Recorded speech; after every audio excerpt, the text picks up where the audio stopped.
Hello, good evening. Welcome back to Edfil Learning. So,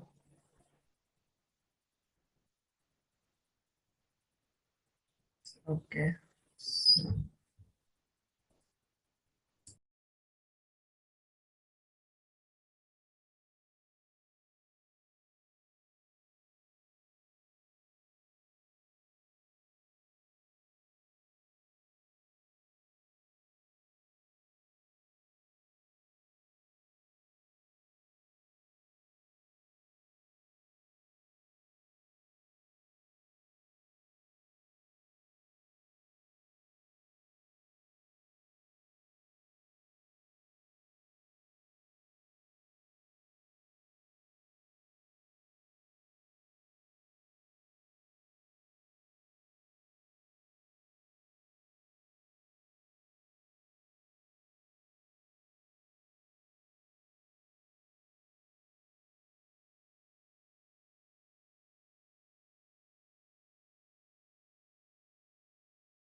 Hello, good evening. Welcome back to Edfil Learning. So, welcome back to this series of previous year question paper discussion.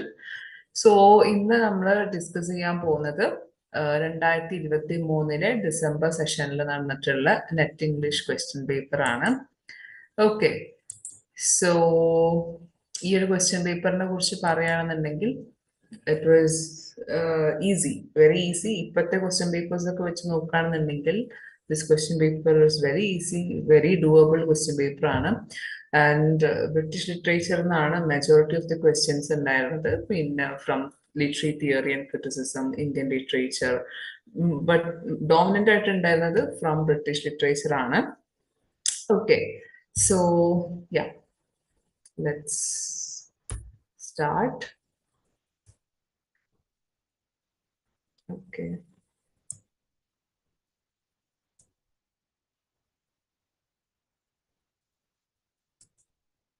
Okay.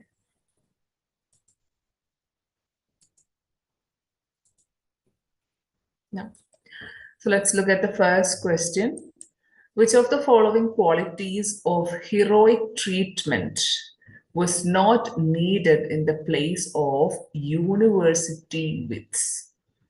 Okay, question എന്താണെന്ന് മനസ്സിലായോ? അതായത് university wits എന്ന് പറഞ്ഞിട്ടുള്ള university wits എന്ന് പറഞ്ഞൊരു group of ഡ്രമാറ്റിസ്റ്റുകൾ ഉണ്ടായിരുന്നു. അവരുടെ പ്ലേസിൽ ഇല്ലാത്ത ഹീറോയിക് ട്രീറ്റ്മെന്റ്, അതായത് അവരുടെ ഹീറോസിനെ എങ്ങനെയാണ് ട്രീറ്റ് ചെയ്യുന്നത്, അല്ലെങ്കിൽ അതിലില്ലാത്ത ക്വാളിറ്റീസ് ഏതാന്നാണ് ചോദിച്ചിട്ടുള്ളത്. Okay, which of the following qualities of heroic treatment was not needed in the place of university wits? Okay, so option 1, we have splendid descriptions, long swelling speeches, the handling of violent incidents and emotions, lives of common figures. Okay, so university wits in the place in the features ആണ് ഇവിടെ കൊടുത്തിട്ടുള്ളത്. അപ്പം അവരുടെ പ്ലേസിൽ ഇല്ലാത്ത feature അല്ലെങ്കിൽ which is not part of their അവരുടെ പ്ലേയുടെ feature അല്ലാത്തത് ഏതാണെന്നാണ് ചോദ്യം. Okay, so let us look at the answer. The correct answer is lives of common figures. Okay, so university which in the place they dealt with option one. They dealt with splendid descriptions. അതേപോലെ long swelling speeches, ഭയങ്കരമായിട്ടുള്ള വലിയ വലിയ speeches ഒക്കെ ഉണ്ടായിരുന്നു, dialogues ആയിട്ട്. അതേപോലെ the handling of violent incidents and emotions. Okay, അതായത് violent ആയിട്ടുള്ള scenes, emotions, revenge ഇത്തരത്തിലുള്ള കാര്യങ്ങളൊക്കെ നന്നായിട്ട് അവരുടെ പ്ലേസിൽ ഡീൽ ചെയ്തിട്ടുണ്ട്. പക്ഷേ they did not deal with lives of common figures. അവരുടെ കഥകൾ അല്ലെങ്കിൽ അവരുടെ പ്ലേസിലുള്ള ക്യാരക്ടേഴ്സ് എന്ന് പറയുന്നത് അല്ലെങ്കിൽ പ്രൊട്ടഗോണിസ്റ്റുകൾ എന്ന് പറയുന്നത് are not common figures. Okay, സാധാരണ ഓർഡിനറി ലൈഫിലുള്ള ഫിഗേഴ്സ് ആയിരുന്നില്ല. So that is the correct answer. Now let us look at ആരാണ് ഈ യൂണിവേഴ്സിറ്റി വിറ്റ്സ്. നിങ്ങൾ ബ്രിട്ടീഷ് ലിറ്ററേച്ചർ ഒക്കെ ഫസ്റ്റ് നിങ്ങൾ പഠിച്ചു തുടങ്ങുമ്പോൾ നിങ്ങൾ അറിയുന്ന ആ ഏർലിയർ ഗ്രൂപ്പിലുള്ള, അതായത് നമ്മുടെ ഷേക്സ്പിയർ ഒക്കെ പോപ്പുലർ ആവുന്നതിന്റെ മുന്നേ ബ്രിട്ടീഷിൽ ഇംഗ്ലണ്ടിൽ പോപ്പുലർ ആയിട്ടുണ്ടായിരുന്ന ഒരു ഗ്രൂപ്പ് ഓഫ് ഡ്രമാറ്റിസ്റ്റുകളായിരുന്നു യൂണിവേഴ്സിറ്റി വിറ്റ്സ് എന്ന് പറയുന്നത്. സോ ആരൊക്കെയാണ് എന്താന്നുള്ളതൊക്കെ നോക്കാം. The university wits were a group of prominent English playwrights. Okay, English playwrights ആണ്. And writers active in the late 16th century. Okay, ഇപ്പോൾ 16th centuryന്റെ അവസാന ഘട്ടത്തിലാണ് ഇവര് ഒന്ന് മുന്നിലോട്ടൊക്കെ വരുന്നത്. They paved way for figures like Shakespeare, bringing new life and sophistication to English drama. Their plays often featured grand themes, elevated language, and dramatic plots, embodying what is often referred to as heroic treatment. ഇത്തരത്തിലുള്ള പ്ലോട്ടുകൾ, വലിയ വലിയ dramatic plots, അതേപോലെ grand language, അതേപോലെ heavy themes of tragedy, അതേപോലെ ഇങ്ങനത്തെ കാര്യങ്ങളൊക്കെയാണ് അവർ കാര്യമായിട്ടും അവരുടെ പ്ലേസിൽ അവർ ഡീൽ ചെയ്തിട്ടുണ്ടായിരുന്നത്. Who are these university wits ആരൊക്കെയാണ്? ഓക്കെ, ആരൊക്കെയുണ്ട്? നമ്മുടെ Christopher Marlow. You all know Christopher Marlowe. Okay, so Christopher Marlowe, നമ്മുടെ ഡോക്ടർ ഫോസ്റ്റേഴ്സ് ഒക്കെ അദ്ദേഹത്തിന്റെ പ്ലേ ആണ്. ഓക്കെ, സോ ക്രിസ്റ്റഫർ മാർലോ, അതേപോലെ Robert Greene, Thomas Nashe, John Lyly, Thomas Lodge, George Peely, and Thomas Kidd. These are the members of these university wits. Okay, so ഇവരുടെ place ഒക്കെ, especially Christopher മാർലോന്റെ place ഒക്കെ നിങ്ങൾ വായിക്കുകയാണെന്ന് നിങ്ങൾക്ക് അറിയാം. അതിലെ characters എന്നൊക്കെ പറയുന്നത് ഭയങ്കര സീരിയസ് ക്യാരക്ടറാണ്, ഓർഡിനറി ലൈഫിലുള്ള ക്യാരക്ടേഴ്സ് ഒന്നുമല്ല. അതേപോലെ തന്നെ ഇവരുടെ പ്ലേ, ഇപ്പൊ തോമസ് കിഡിന്റെ പ്ലേ സ്പാനിഷ് ട്രാജഡി ഒക്കെ ഫുൾ വയലന്റ് ആയിട്ടുള്ള തീംസും കാര്യങ്ങളൊക്കെയാണ് അതിലുള്ളത്. All right, so that is the answer.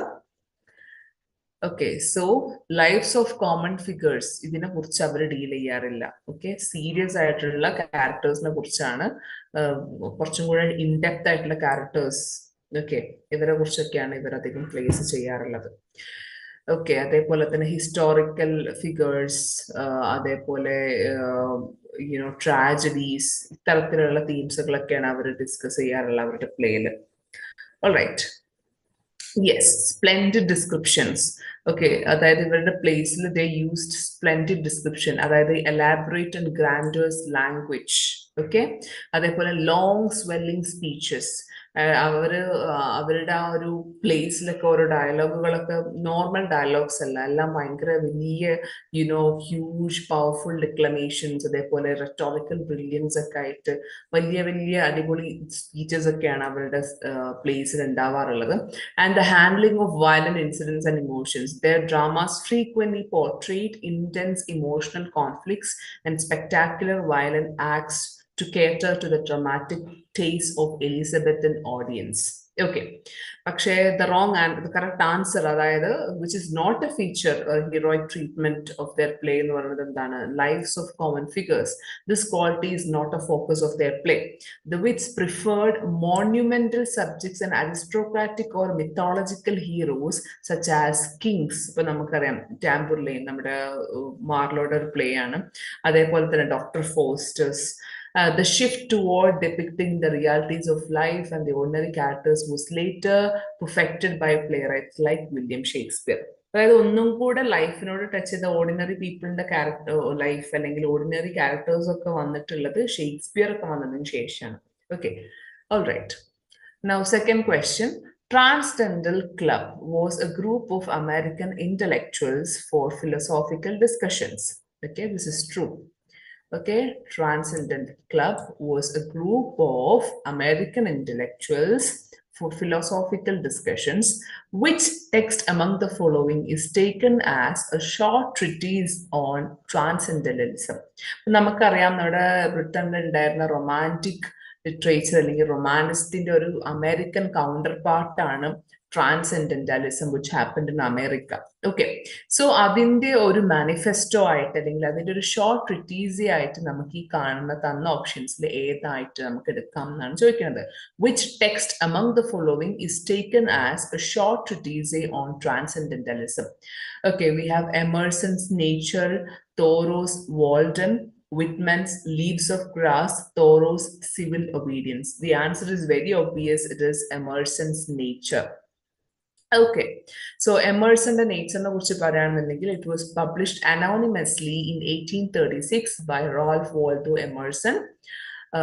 His essay Nature is widely considered the foundational text and also the manifesto. Okay, foundational text and the manifesto of transcendentalist movement. Okay, but transcendentalism manifesto ആയിട്ട് നമുക്ക് കണക്കാവുന്ന ഒരു text ആണ് Ralph Waldo എമേഴ്സന്റെ nature. ഏതുപോലെ നമ്മളിപ്പം English റൊമാനിസത്തിന്റെ manifesto എന്ന് പറയുന്നത് നമ്മളെപ്പോഴും treat ചെയ്യുന്ന ഏത് പുസ്തകത്തെയാണ്? ലിറിക്കൽ ബല്ലാഡ്സിനെയാണ് അല്ലെ. കോൾറിഡ്ജിന്റെയും വേർഡ്സ്വർത്തിന്റെയും ലിറിക്കൽ ബല്ലാഡ്സ് ഇസ് കൺസിഡേർഡ്, അല്ലെങ്കിൽ the preface to lyrical ballads is considered as the manifesto of romantic movement. അതേപോലെ തന്നെ അമേരിക്കയിലെ ട്രാൻസെൻഡന്റലിസ്റ്റ് മൂവ്മെന്റ്, ട്രാൻസെൻഡന്റലിസത്തിന്റെ മാനിഫെസ്റ്റോ അല്ലെങ്കിൽ ഫൗണ്ടേഷണൽ ടെക്സ്റ്റ് ആയിട്ട് നമ്മൾ എമേഴ്സന്റെ നേച്ചർ എന്ന് പറഞ്ഞ ടെക്സ്റ്റിനെയാണ് ട്രീറ്റ് ചെയ്യുന്നത്. Okay, so why other options are wrong? ഇപ്പൊ തോറോയുടെ വാൾഡൻ എന്ന് പറയുന്നത് it is actually transcendental movement അല്ലെങ്കിൽ ട്രാൻസെൻഡൽ ടെക്സ്റ്റ് തന്നെയാണ്, ഈ ഒരു മൂവ്മെന്റിന്റെ ഒരു മേജർ വർക്ക് തന്നെയാണ്. പക്ഷേ Walden is A personal narrative and A reflection on simple living rather than a systematic treatise. Okay, അതേപോലെ വിറ്റ്മാന്റെ ലീവ്സ് ഓഫ് ഗ്രാസ് എന്ന് പറയുന്നത് അത് ആക്ച്വലി ഒരു പോയട്രി കളക്ഷൻ ആണ്. It cannot be treated as A manifesto of transcendent movement. അതേപോലെ തോറോയുടെ മറ്റു work ആയിട്ടുള്ള civil obedience. Okay, this is a political essay focused on non-violent resistance to government injustice. Okay, all right. Now question number 3. Antonio Gramsci's Prison Notebooks primarily deals with what? Okay, Antonio Gramsciയുടെ വളരെ famous ആയിട്ടുള്ള വർക്കാണ് Prison Notebooks. Okay, Prison Notebooks നമ്മൾ മുമ്പ് question പേപ്പേഴ്സിലൊക്കെ discuss ചെയ്തിട്ടുണ്ട്. ഈ ഒരു പുസ്തകത്തിൽ എന്തിനെ കുറിച്ചാണ് ഡീൽ ചെയ്യുന്നത്? Okay, the pain of a prisoner during colonial times, the recollections of love, romance and blissful life, philosophy, culture, literature, and the role of intellectuals, exploitation of blacks during the colonial times. The answer is option number 3, philosophy, culture, literature, and the role of intellectuals. Okay, so Antonio Gramsci's book, okay, Prison Notebooks, written between 1929 and 1935, during his incarceration in by Mussolini's fascist regime, is a foundational text in Marxist theory and cultural studies. Marxist theory അതേപോലെ cultural studiesലുള്ള ഒരു foundational text ആണ് Antonio ഗ്രാംസിയുടെ Prison Notebooks എന്ന് പറയുന്നത്. It primarily focuses on philosophy, culture, literature, and the role of intellectuals, particularly exploring how the ruling class maintains power through cultural hegemony. Okay, ഈ ഒരു വർക്കിലാണ് അദ്ദേഹം hegemony എന്ന് പറഞ്ഞ term introduce ചെയ്യുന്നത്. Okay, I think you all know this term. Exam നമ്മുടെ question പേപ്പറിൽ net എക്സാമിന്റെ question പേപ്പറിൽ ഫ്രീക്വന്റ്ലി കാണുന്ന ഒരു ടേം ആണ് hegemony. Okay, hegemony is actually a term coined by Antonio Gramsci.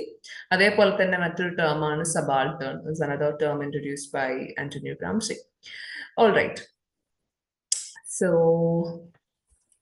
yes, the correct answer is option 3, philosophy, culture, literature, and the role of intellectuals. Okay, ഇതിനെ കുറിച്ചാണ് അദ്ദേഹം ഈ ഒരു പുസ്തകത്തിൽ പറയുന്നത്.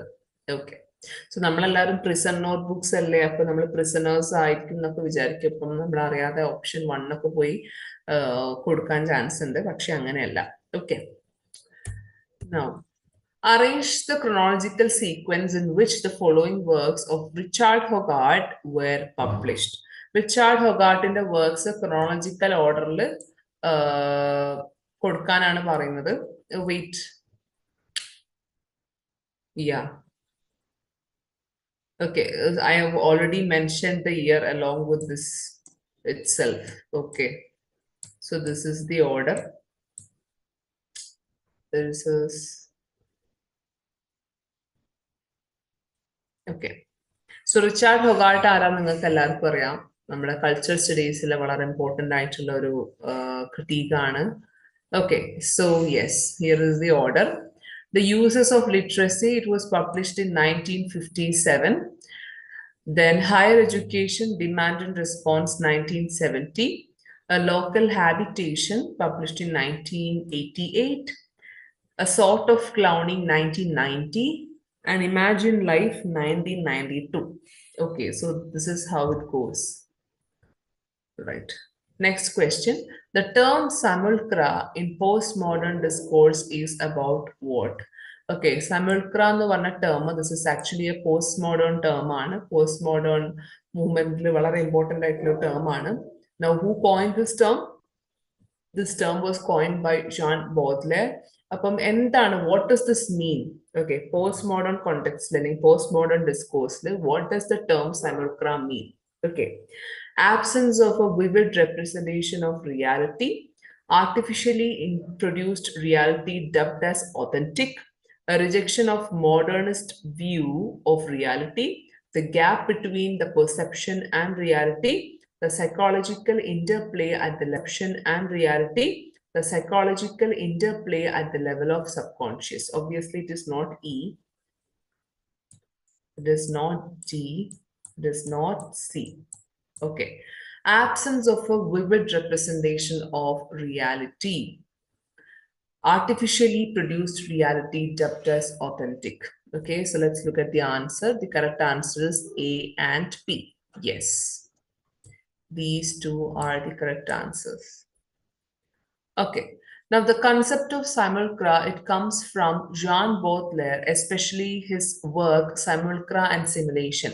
Okay, Jean Baudelaire നമുക്ക് എല്ലാവർക്കും അറിയാം, postmodern criticism, postmodern theory, one of the important figure ആണ് Jean Baudelaire. Jean Baudelaire important work ആണ് Simulacra and Simulation. ഇതിനാണ് അദ്ദേഹം Simulacra കുറിച്ച് പറയുന്നത്. So what is this option A and B നോക്കാം. Absence of a vivid representation of reality. അതായത് in postmodern culture, representations no longer reflect a real original. Okay, അതായത് postmodern culture ഒരു real ഒരു original ഇല്ല, എല്ലാം ഒരു കോപ്പിയാണ് എന്നുള്ള രീതിയിൽ. Okay, the real kind of disappears or becomes irrelevant. Artificially produced reality dubbed as authentic. This is the big one. Simulacra are copies with no original. That is what simulacra is about. Okay, അതായത് original ഇല്ലാത്ത copies with no original, that is what is simulacra. Okay, all right. അതായത് think hyperreality, അതായത് media, നമ്മൾ കാണുന്ന പല സാധനങ്ങളൊക്കെ എന്താണ്, it feels more real than the real. Okay, നമുക്ക് തോന്നും ഇതാണ് റിയൽ എന്ന് തോന്നും, but in which it is actually not the real one. Okay, so that is what is simulacra. It's a postmodern term, quite frequently asked in previous UGC Net English question papers. Okay. Now, who among the following describe drama in the following words? Okay, drama ne kurichu ingane parnathu aarananu. A true play is three-dimensional. It is literature that walks and talks before our eyes. Okay, so let's look at the options. We have Marjorie Bolton, then Alatsi Nicole, J.B. Shaw, Arthur Miller. The correct answer is option 1, Marjorie Bolton. Okay, so who is Marjorie Bolton? Marjorie Bolton is a prominent British playwright. She is a critique. Okay, പുള്ളിക്കാരിയുടെ work ആണ് The Anatomy of Drama, which was published in 1960. ഈ ഒരു വർക്കിലാണ് she says this quotation. She used this description to emphasize that while a play has a literary value, its true nature is realized only when it is performed on stage, transforming flat text into three-dimensional experience. അതായത് ഒരു play അതിന്റെ true, അതിന്റെ full identity കിട്ടുന്നത് അല്ലെങ്കിൽ അതിന്റെ full potential വരുന്നത് എപ്പോഴാണ്, is when it is played on stage. Okay. Now, question number 7. Which of the following is true about Samuel Beckett's Waiting for Godot? So Samuel Beckettന്റെ വളരെ famous ആയിട്ടുള്ള play ആണ് waiting for Godot. Okay, so waiting for ഗോഡോട്ടുമായി ബന്ധപ്പെട്ട് true statements ഏതൊക്കെയാണെന്നാണ്. It illustrates vanity of humankind. It has uncompromising views on humanitarian communism. It projects self-deception, striving to disguise failure. It's a static representation without structure or development. Its incoherent dialogue suggests despair of a society. Okay, so let us look at the options.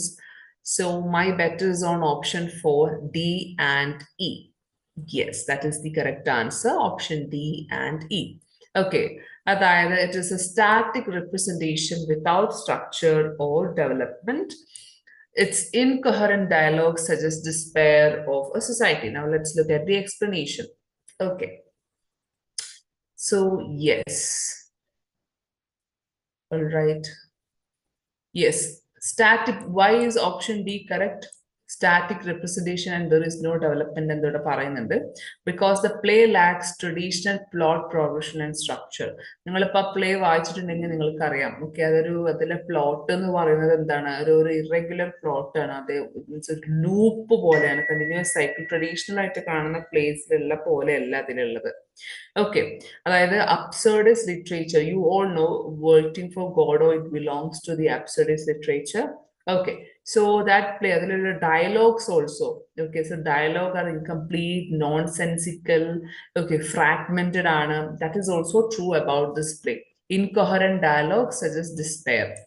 Okay, അതായത് അന്നത്തെ absurdist drama, you know what absurdist literature is about, അല്ലേ? അന്നത്തെ post world war എറയിലുള്ള അന്നത്തെ ആൾക്കാരുടെ disillusionment, lose of faith, ഇതൊക്കെ depict ചെയ്യാണ്. Okay, so that existential crisis, okay, life is meaningless എന്നുള്ളതൊക്കെ. So അതൊക്കെ റിഫ്ലക്ട് ചെയ്യാൻ വേണ്ടിയിട്ടാണ് ഈ ഒരു ഫ്രാഗ്മെന്റഡ് ഡയലോഗ്സും അതേപോലെ ഈ ഒരു ലീനിയർ പ്ലോട്ട് അല്ലാതെ ഒരു എന്താ പറയാ സ്റ്റാറ്റിക് ആയിട്ടുള്ള ഒരു ഡെവലപ്മെന്റ് ഇല്ലാത്തൊരു പ്ലോട്ടൊക്കെ ഇതിൽ കാണിക്കുന്നത്.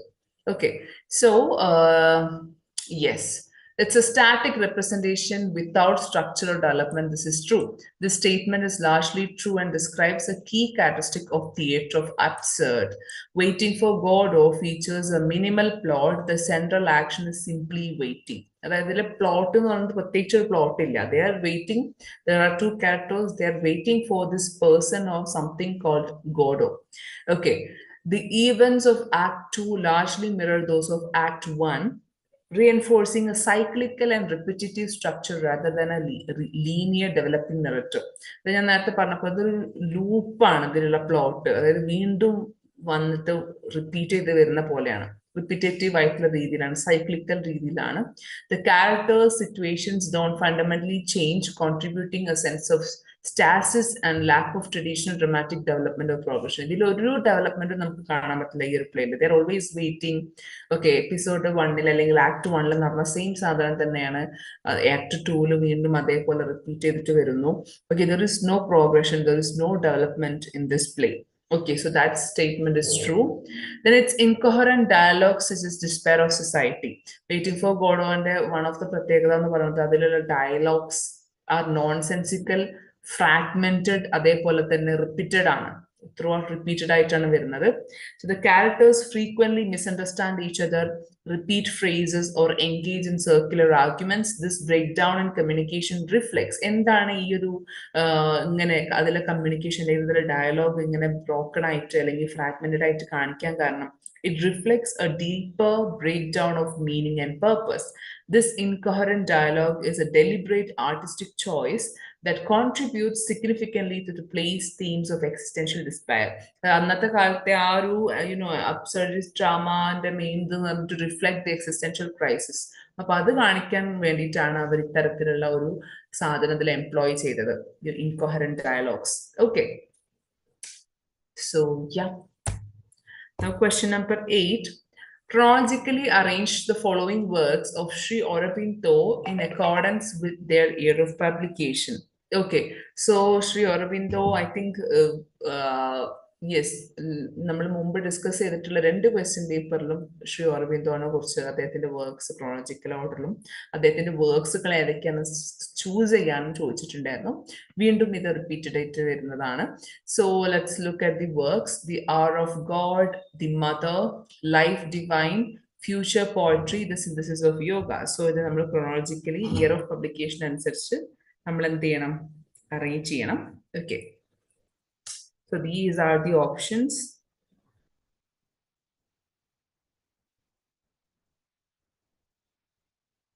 Okay.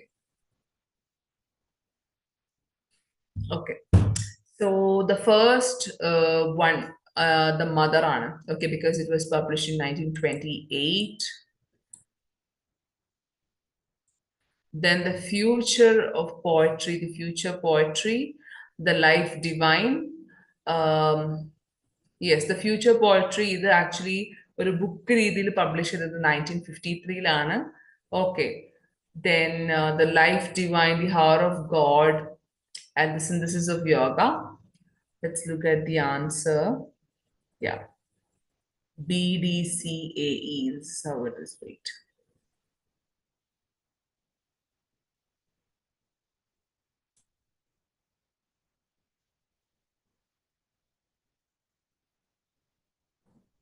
Okay.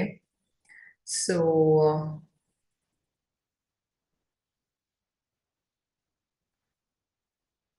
all right. So B comes first. Then 1939. Okay. C comes second. That is the life divine comes second. And then, okay, hour of God comes third. And the first published book informs it is 48. Sorry, synthesis of yoga comes third. Okay, E comes third. E comes third. And then A comes fourth. And D at last. Okay. All right. Okay. Now, which of the following is true about Tennessee Williams, a streetcar named Desire? Tennessee Williams, okay, അദ്ദേഹത്തിന്റെ American play ആയിട്ടുള്ള streetcar named desire. Okay, ഈ പ്ലേയുമായി ബന്ധപ്പെട്ട് true statements ഏതൊക്കെയാണെന്നാണ് ചോദ്യം. It is set in New Orleans. The protagonist is a Mississippi landowner.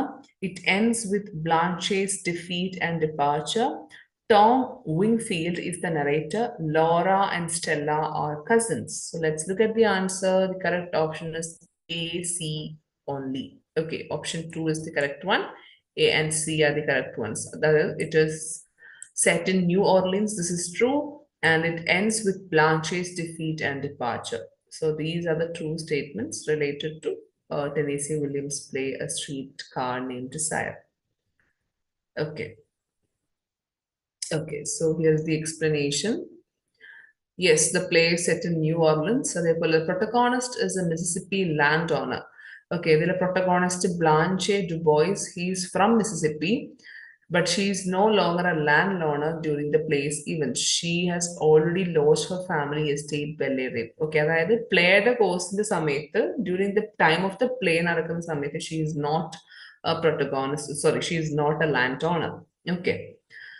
Then it ends with Blanche's defeat and departure. That is true. The play concludes with Blanche's mental breakdown and her being taken away to a mental institution. Then Tom Wingfield is the narrator. That is wrong. Okay, Tom Wingfield in the Tennessee Williams in the play, that is the Glass Menagerie. Adililla character. Laura and Stella are cousins. Okay, Laura Wingfield characters from Glass Menagerie and Stella Kowalski is from Streetcar Named Desire. That is, Laura is from a different play. Okay. Now, identify the correct option in Julia Kristava's definition of Cora. Okay, so Julia Kristavaയുടെ ഒരു term അവർ introduce ചെയ്ത term ആണ് ചോറ അല്ലെങ്കിൽ കോറ. So it is a liminal space, a space of marginalized, non-expressive totality created by the bodily drives. The cora has no fixed identity, it precedes the linguistic sign. Let's look at the answer. Correct answer is C, D, and E. Okay. Okay.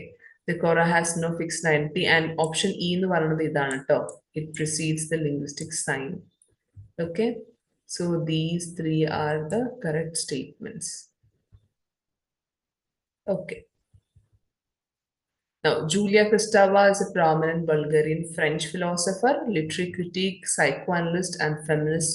She introduced the concept of Quora in her influential work Revolution in Poetic Language. Revolution in Poetic Language എന്ന് പറഞ്ഞ ഈ ഒരു വർക്കിലാണ് കോറ എന്ന് പറഞ്ഞ concept അവർ introduce ചെയ്യുന്നത്.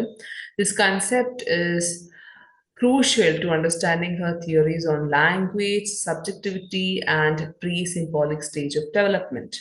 Okay, Kristeva borrows the term Cora from Plato's Timaeus. നമ്മുടെ പ്ലാറ്റോയുടെ വർക്കാണ് Timaeus. അതിൽ നിന്ന് എടുത്തിട്ടുള്ള ഒരു ടേമാണ് കോറ.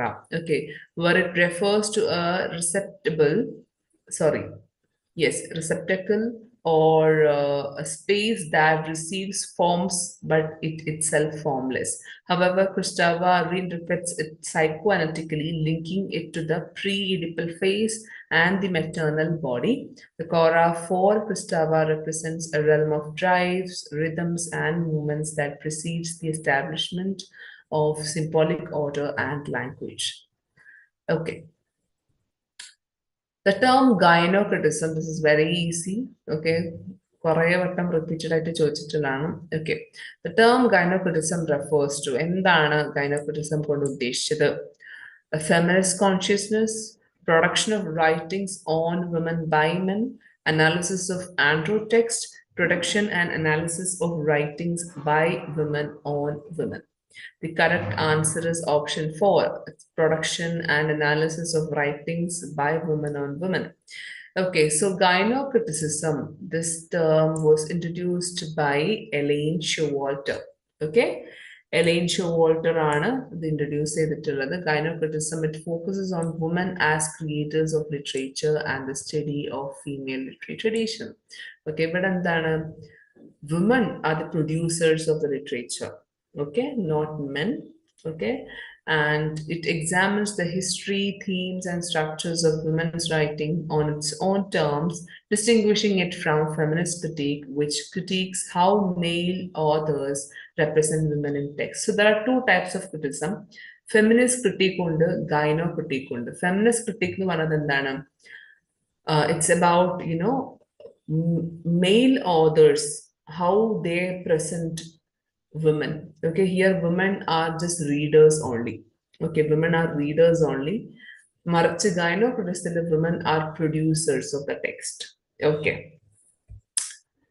What is aptly defined minor literature according to Giles Deleuze? Okay, what is minor literature nana? Okay, according to Giles Deleuze, endana minor literature?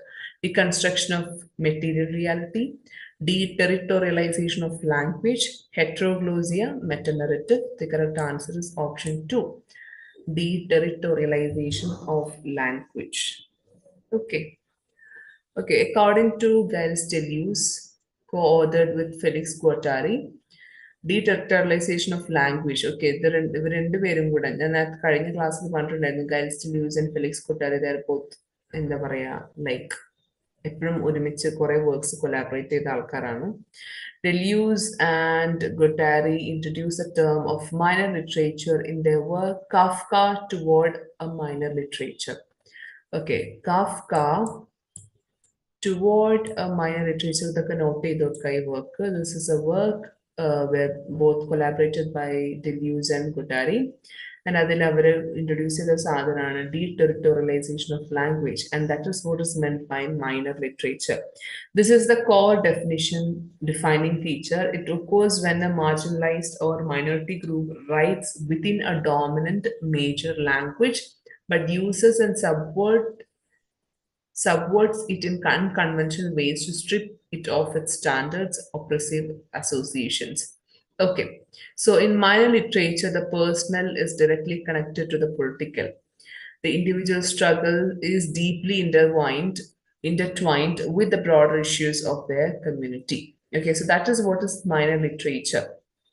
Okay അതായത് ഒരു dominant ആയിട്ടുള്ള ഒരു മാർജിനലൈസ്ഡ് ആയിട്ടുള്ള ഒരു കമ്മ്യൂണിറ്റി ഒരു minority group they write within a dominant major language okay പക്ഷേ they subvert it in unconventional ways okay so that is what is deterritorialization of language.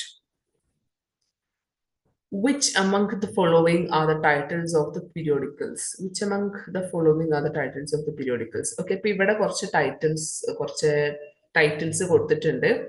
അപ്പോൾ ഇതിൽ ഏതൊക്കെയാണ് പീരിയോഡിക്കൽസ് അല്ലെങ്കിൽ ന്യൂസ് പേപ്പർ ആർട്ടിക്കിൾസ് അല്ലെങ്കിൽ journals ഏതൊക്കെയാണെന്നാണ് ചോദ്യം.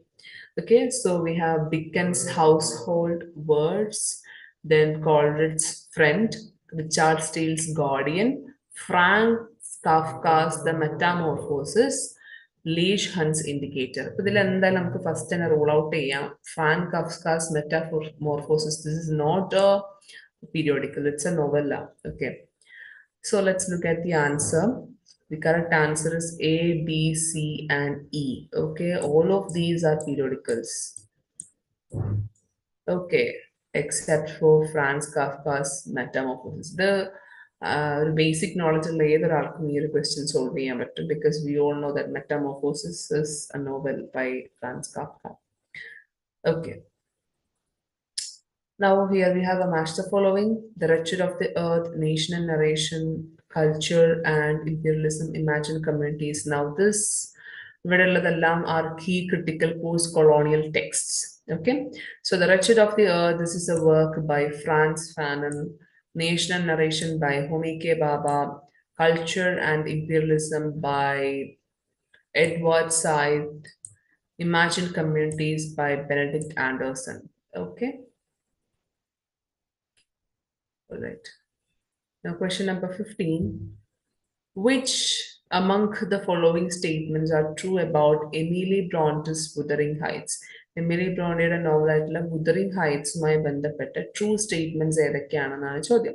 The novel was published in 1847. Emily Bronte published this novel under the pseudonym Ellis Bell. Lockwood and Catherine Linton are the main narrators of the story. The novel is unique for its abstention from authorial intrusion, unusual structure, and narrative technique. Wuthering Heights was the third novel of Emily Bronte. So let's look at the correct options. A, B, D are the correct ones. Okay, this novel was published in 1847, that is true. Emily Bronte published this novel under her pseudonym Ellis Bell. And the novel is unique for its abstention from authorial intrusion, unusual structure, and narrative technique. Okay. So, yeah. There are Lockwood and the character. These are not, Lockwood and Catherine Linton are main narrators of the story. This is incorrect. Okay, Lockwood is a primary narrator. He acts as a frame. The story is primarily recounted to him by the housekeeper Nellie Dean. Nellie Dean is the main narrator, not Catherine Linton. Okay, then. Okay, and Wuthering Heights, option E is incorrect. Why? Because Wuthering Heights was a third novel by Emily Bronte. That is wrong. It's incorrect because Wuthering Heights is the only novel by Emily Bronte. Okay. Now, which one of these is not a literary journal or magazine? Okay. Okay. So, ഇതിൽ ഒരു literary journal അല്ലെങ്കിൽ magazine അല്ലാത്തത് ഏതാണെന്നാണ് ചോദ്യം. The Egoist, The Criterion, The English Review, 101 Dalmatians. Correct answer is option 4, The 101 Dalmatians. Okay. So the 101 Dalmatians, it's actually a work of fiction. It's not a periodical journal or magazine. The Egoist, നമുക്കെല്ലാവർക്കും അറിയാം modernist movement in the newspaper, a highly influential London literary magazine that championed modernism and published early works of James Joyce, T.S. Eliot. അതേപോലെ the Criterion, it was founded and edited by T.S. Eliot from 1922 to 1939. The English Review, it's a monthly literary magazine established in 1908 by Ford Madox Ford, known for publishing major writers like Thomas Hardy, H.G. Wells, etc. Okay, so that's the note. All right. Okay.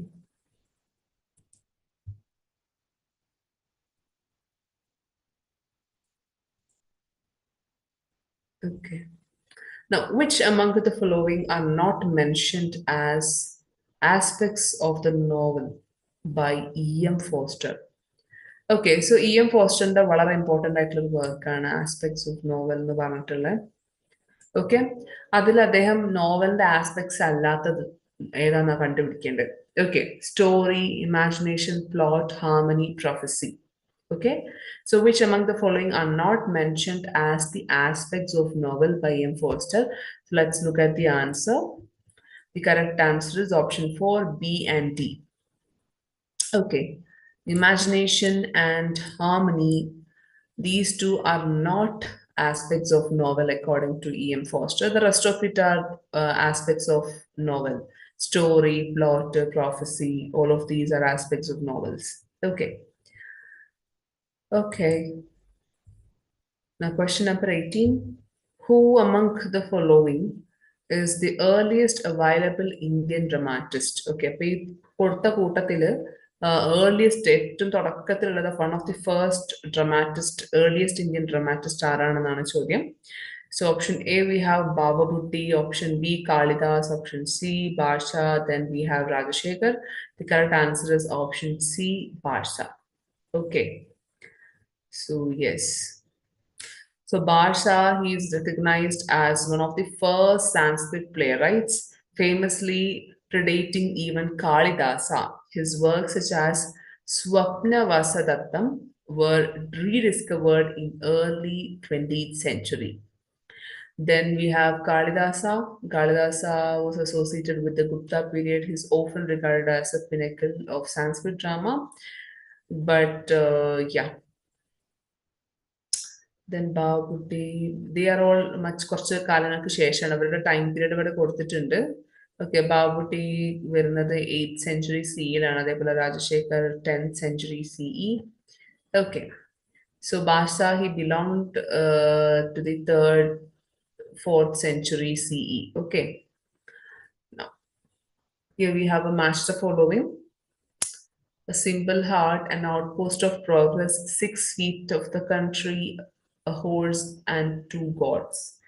And the opposite side, list B, we have list 2, we have the authors. ഒരു question നമ്മൾ already discuss ചെയ്തിട്ടുണ്ടായിരുന്നു. I think this one was asked in June 2025 question paper. Okay, an outpost of progress. This is a short story by Joseph Conrad. An outpost of progress. Okay, then a simple heart. This is a short story by Gustav Flaubert. Then 6 feet of the country. This is by Nadine Gortmer. A horse and 2 goats. This is by R.K. Narayan. So this is how it goes. Okay. All right.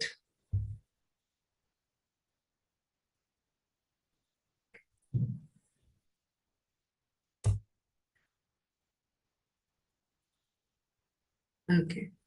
Now, being a white man, in short, was a very concrete manner of being in the world, a way of taking hold of reality, language, and thought. What does a theorist signify by the term white man here? Okay, your statement, being a white man, a white man, statement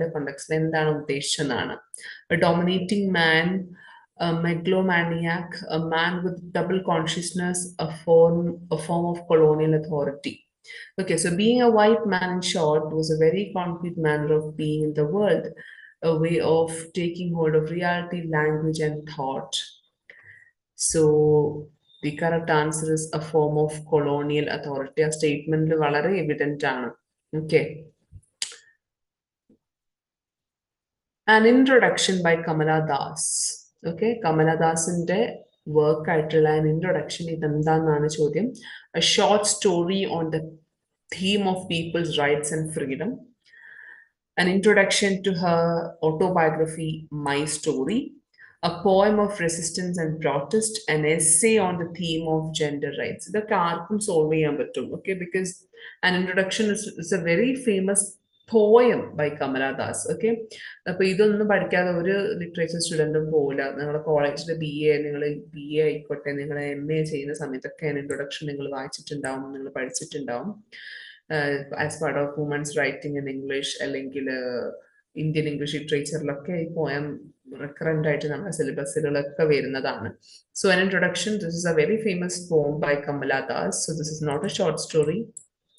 Okay, it's not an introduction to her autobiography. It's a poem of resistance and protest. Okay, so option C is the correct answer.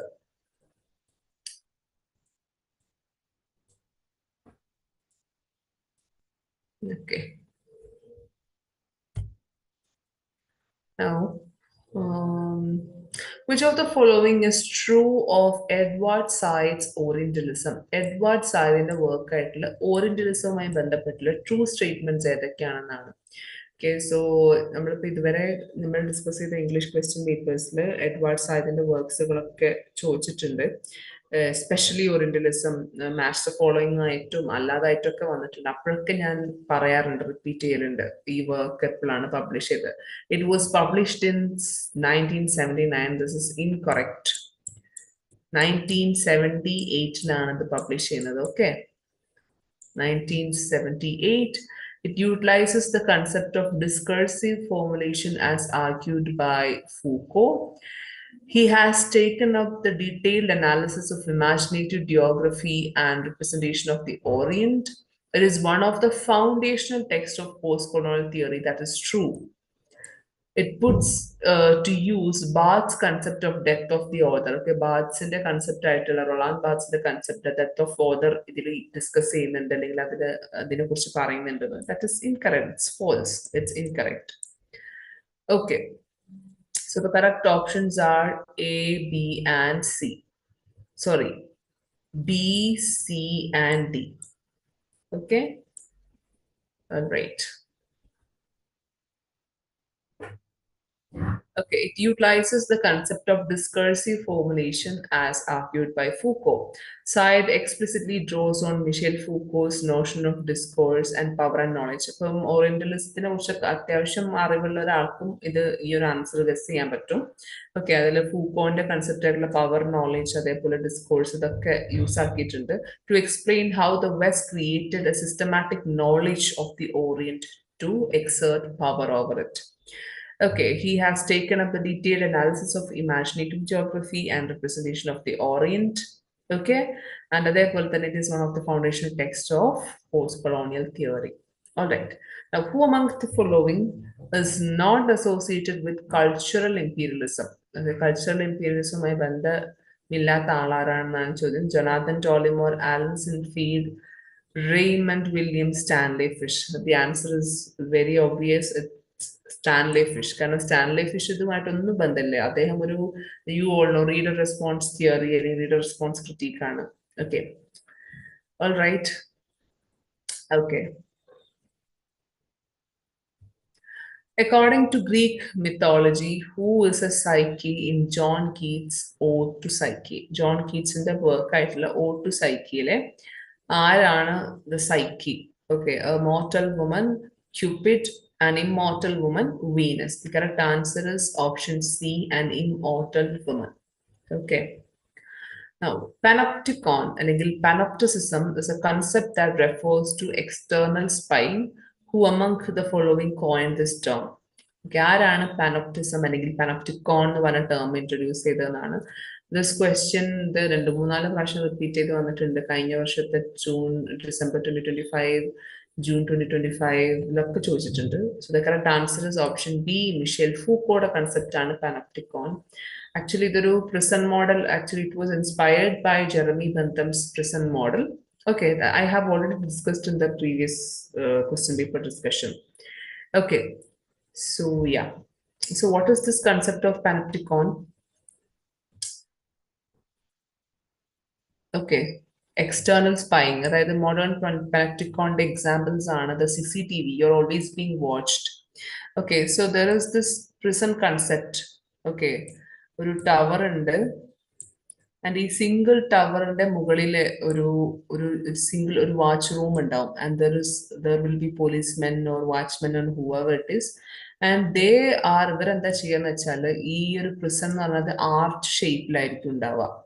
Arch ഷേപ്പിൽ എന്നിട്ട് ഓരോ റൂഫിലെയും അല്ലെ ഓരോ ഫ്ലോറിലെയും എല്ലാ റൂമും നമുക്ക് ഈ ഒറ്റ സിംഗിൾ ടവറിൽ നിന്ന് വാച്ച് ചെയ്താൽ നമുക്ക് കാണാൻ പറ്റും. സോ എല്ലാ പ്രിസണേഴ്സും എന്തൊക്കെയാ ചെയ്യുന്നത് ഒക്കെ നമുക്ക് ഇവിടുന്ന് വാച്ച് ചെയ്യാൻ പറ്റും. ഓക്കെ, സോ ഇതാണ് ഈ ഒരു prison model. Okay, so this is how they ഈ പ്രിസണേഴ്സിന്റെ ഇടയിലെ ഡിസിപ്ലിൻ ഇങ്ങനെയാണ് കൊണ്ടുവരിക. സോ ഈ ഒരു കൺസെപ്റ്റ് നമ്മുടെ മിഷേൽ ഫൂക്കോ പാനോപ്റ്റിക്കോൺ എന്ന് പറഞ്ഞ കൺസെപ്റ്റിൽ അദ്ദേഹം എലാബറേറ്റ് ചെയ്ത് പറയുന്നുണ്ട്. ഓക്കെ, സോ അതായത് ഇപ്പം CCTV എന്നുള്ളത് എപ്പോഴും അവിടെ CCTVന്റെ ബാക്കിൽ ഒരു ക്യാമറാമാൻ ഉണ്ടാവണം അല്ലെങ്കിൽ ഒരു വാച്ച്മാൻ ഉണ്ടാവണം എന്നില്ല. പക്ഷെ നമ്മൾ ആ CCTV അവിടെ ഉണ്ടല്ലോ, നമ്മളെ വാച്ച് ചെയ്യുന്നുണ്ടല്ലോ എന്ന് ആലോചിച്ചിട്ട് നമ്മൾ എന്ത് ചെയ്യും, നമ്മൾ നല്ലപോലെ ബിഹേവ് ചെയ്യും. Okay, so CCTV is one of the example for this surveillance, this panopticon thing. Okay, now question number 26. I am a sick man. I'm a spiteful man. I'm a man. I'm an unattractive man. I think my liver is diseased. Okay, so your statement, ഏത് നോവലിലെ അല്ലെങ്കിൽ ഏത് സ്റ്റോറിയിലെ opening line ആണെന്നാണ് ചോദിക്കുന്നത്. It's A very famous line, opening line. I am a sick man. I am a spiteful man. I am an unattractive man. I think my liver is diseased. Okay, so let's look at the options. Gabriel Garcia Marquez's Love in the Time of Cholera വരികളാണോ, അതോ ദസ്തവസ്കിയുടെ notes from underground എന്നാണോ, അതോ Albert കാമുയുടെ the plague എന്നാണോ, അതോ Daniel ഡീഫോയുടെ A Journal of Plague? Here the correct answer is Dostoevsky's Notes from Underground. Okay, ആ കഥ വായിച്ചവർക്ക് എല്ലാവർക്കും ഇത് വേഗം ഗസ് ചെയ്യാൻ പറ്റും. Now, name the poet who has composed the following poems. Okay, തന്നിട്ടുള്ള poems: The Divine Image, Holy Thursday, The Little Boy Lost, The Little Boy Found. All of these poems are written by William Blake. ഇതെല്ലാം William ബ്ലേക്കിന്റെ poems ആണ്. Okay, so yeah. Now, name the poet who has composed, yeah, this I already discussed, yeah. Which of the following novels of Thomas Hardy was first published in an abridged form as Heart's Insurgent? Okay, ഒരു abridged form hearts insurgent എന്നുള്ള പേരിൽ ആദ്യം publish ചെയ്ത work ഏതാണെന്നാണ് Thomas ഹാർഡിയുടെ. Okay, which of the following novels of Thomas Hardy was first published in an abridged form as Heart's Insurgent? Okay, look at the option. We have The Mayor of Casterbridge.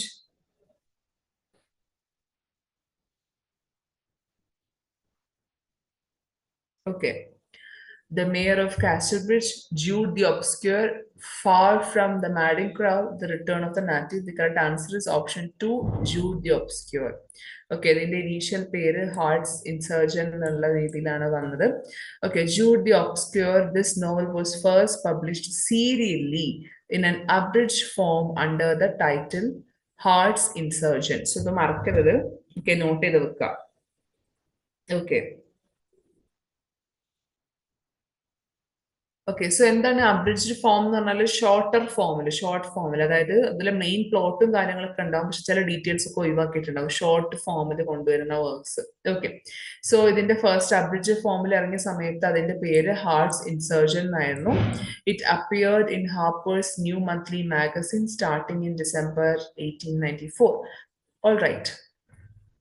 The editors requested significant cuts and changes due to the novel's controversial themes regarding religion, marriage, and class, which scandalized Victorian readers. Okay, that in novel initially published the സമയത്ത് അതിൽ കുറേ സാധനങ്ങൾ കുറച്ച് സ്കാൻഡലസും controversial ആയിട്ടുള്ള കാര്യങ്ങൾ ഉണ്ടായതുകൊണ്ട് അതൊക്കെ cut short ചെയ്യാൻ വേണ്ടിയിട്ട് പറഞ്ഞിട്ടുണ്ടായിരുന്നു. അതുകൊണ്ടാണ് അത് ആദ്യം abridged ഫോമിൽ ഇറങ്ങിയത്. Okay, the editors requested significant cuts and changes due to the novel's controversial themes regarding religion, marriage, and class. Okay. Now, according to Sigmund Freud, civilization is to some extent the cumulative product of our psychology. The purpose of human life is pursuit of happiness. Man is wholly good. The abolition of private property will remove ill will and hostility among men. Creative art reflects the purpose of human life. Civilization is analogous with the human psyche. Okay. So the correct answer is option A, D, and E. A, D, and E. The purpose of human life is the pursuit of happiness. This is true. That you all know that humans in the main, we are all driven by this pleasure principle that Sigmund Freud already told. Okay, therefore, abolition of private property will remove ill will and hostility among men, and civilization is analogous with the human psyche. Okay. Now, who among the following declared in 1920 that there is no longer any intellectual life in England? ആരാണ് ഇങ്ങനെ പറഞ്ഞത്? അതായത് 1920-ൽ ഇനി ഇംഗ്ലണ്ടിൽ ഇനി there is no longer intellectual life ഇനി ഇല്ല, അതിനുള്ള സ്കോപ്പ് ഇല്ല എന്ന് പറഞ്ഞ ഈ ഒരു സ്റ്റേറ്റ്മെന്റ് പറഞ്ഞത് ആരാന്നാണ്? The answer is option 3, Ezra Pound. Which among the following statement is not true about NEP 2020? Okay. So NEP 2020 recommends that there should be high quality learning and print material in Indian languages. The policy recommends early implementation of 3-language formulae to promote multilingualism. The policy recommends that English language should be the only medium of instruction at elementary level. The policy recommends teaching in local language wherever possible. So, which is false എന്നാണ് ചോദ്യം. അതായത് NEP 2020-യുമായി ഒരു ബന്ധവുമില്ലാത്ത അല്ലെങ്കിൽ അത് പറഞ്ഞിട്ടില്ലാത്ത കാര്യം ഏതാണെന്നാണ് ചോദിക്കുന്നത്. The answer is option 3. Okay, the policy recommends that English language should be only medium of instruction at elementary level. No, they don't say anything like that. Now, which of the following statements or concepts are relevant for understanding of postmodernism?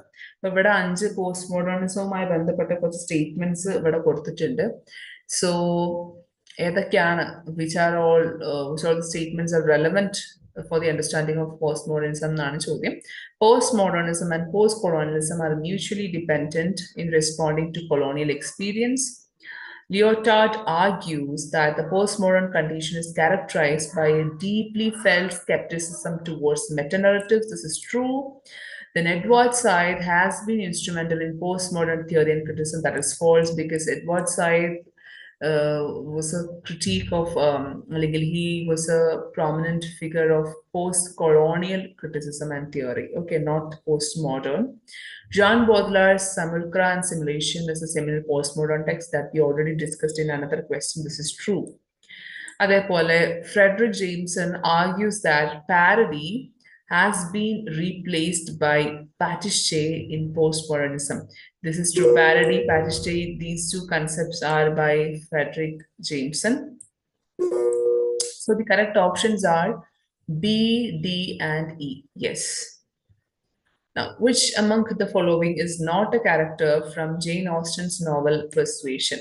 Jane Austen's novel Persuasion ഇല്ലാത്ത character ഏതാണെന്നാണ് ചോദ്യം. അതിലല്ലാത്ത character sir Walter Elliot, lady Russell, miss Crawford, Frederick Wentworth. The correct answer is option 3, Miss Crawford. Okay. So Miss Crawford അല്ലെങ്കിൽ Mary Crawford is a prominent character in Jane Austen's 1814 novel Mansfield Park. Mansfield Parkലെ character Miss Crawford. The rest of them, Sir Walter Elliot, Lady Russell, Frederick Wentworth, all of these are characters of the novel Persuasion. Okay, here we have a match the following question. Okay, list one we have characters, some yes, prominent characters in the list two famous novels under. Seat, Okonkwo, Alfred, Winston Smith. Oh, this is very simple. Alfred is from the novel Handmaid's Tale by Margaret Atwood. Okay. Seat എന്ന് പറയുന്നത് നമ്മുടെ beloved Tori Morrison's beloved character ആണ്. Nokonko is from Things Fall Apart by Chinua Achebe, and Winston Smith is from George Orwell's 1984. Okay. So yeah. Okay, so beloved, this is by Toni Morrison. ഇതൊക്കെ not ചെയ്ത് വെക്കുക. Then this is Margaret Atwood. Handmaid's Tale is a dystopian novel by Margaret Atwood.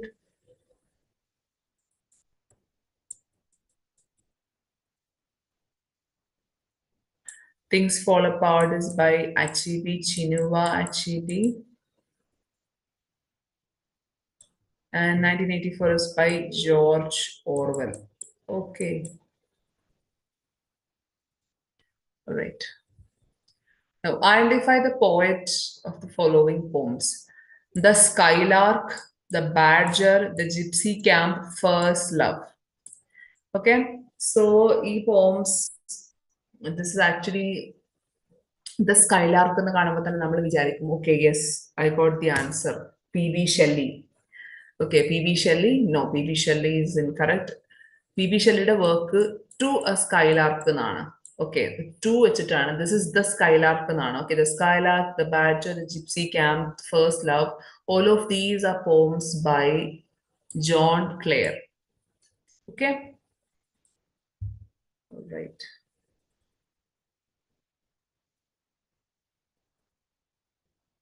Okay, now, did not Shakespeare hate and despise Iago and Edmund?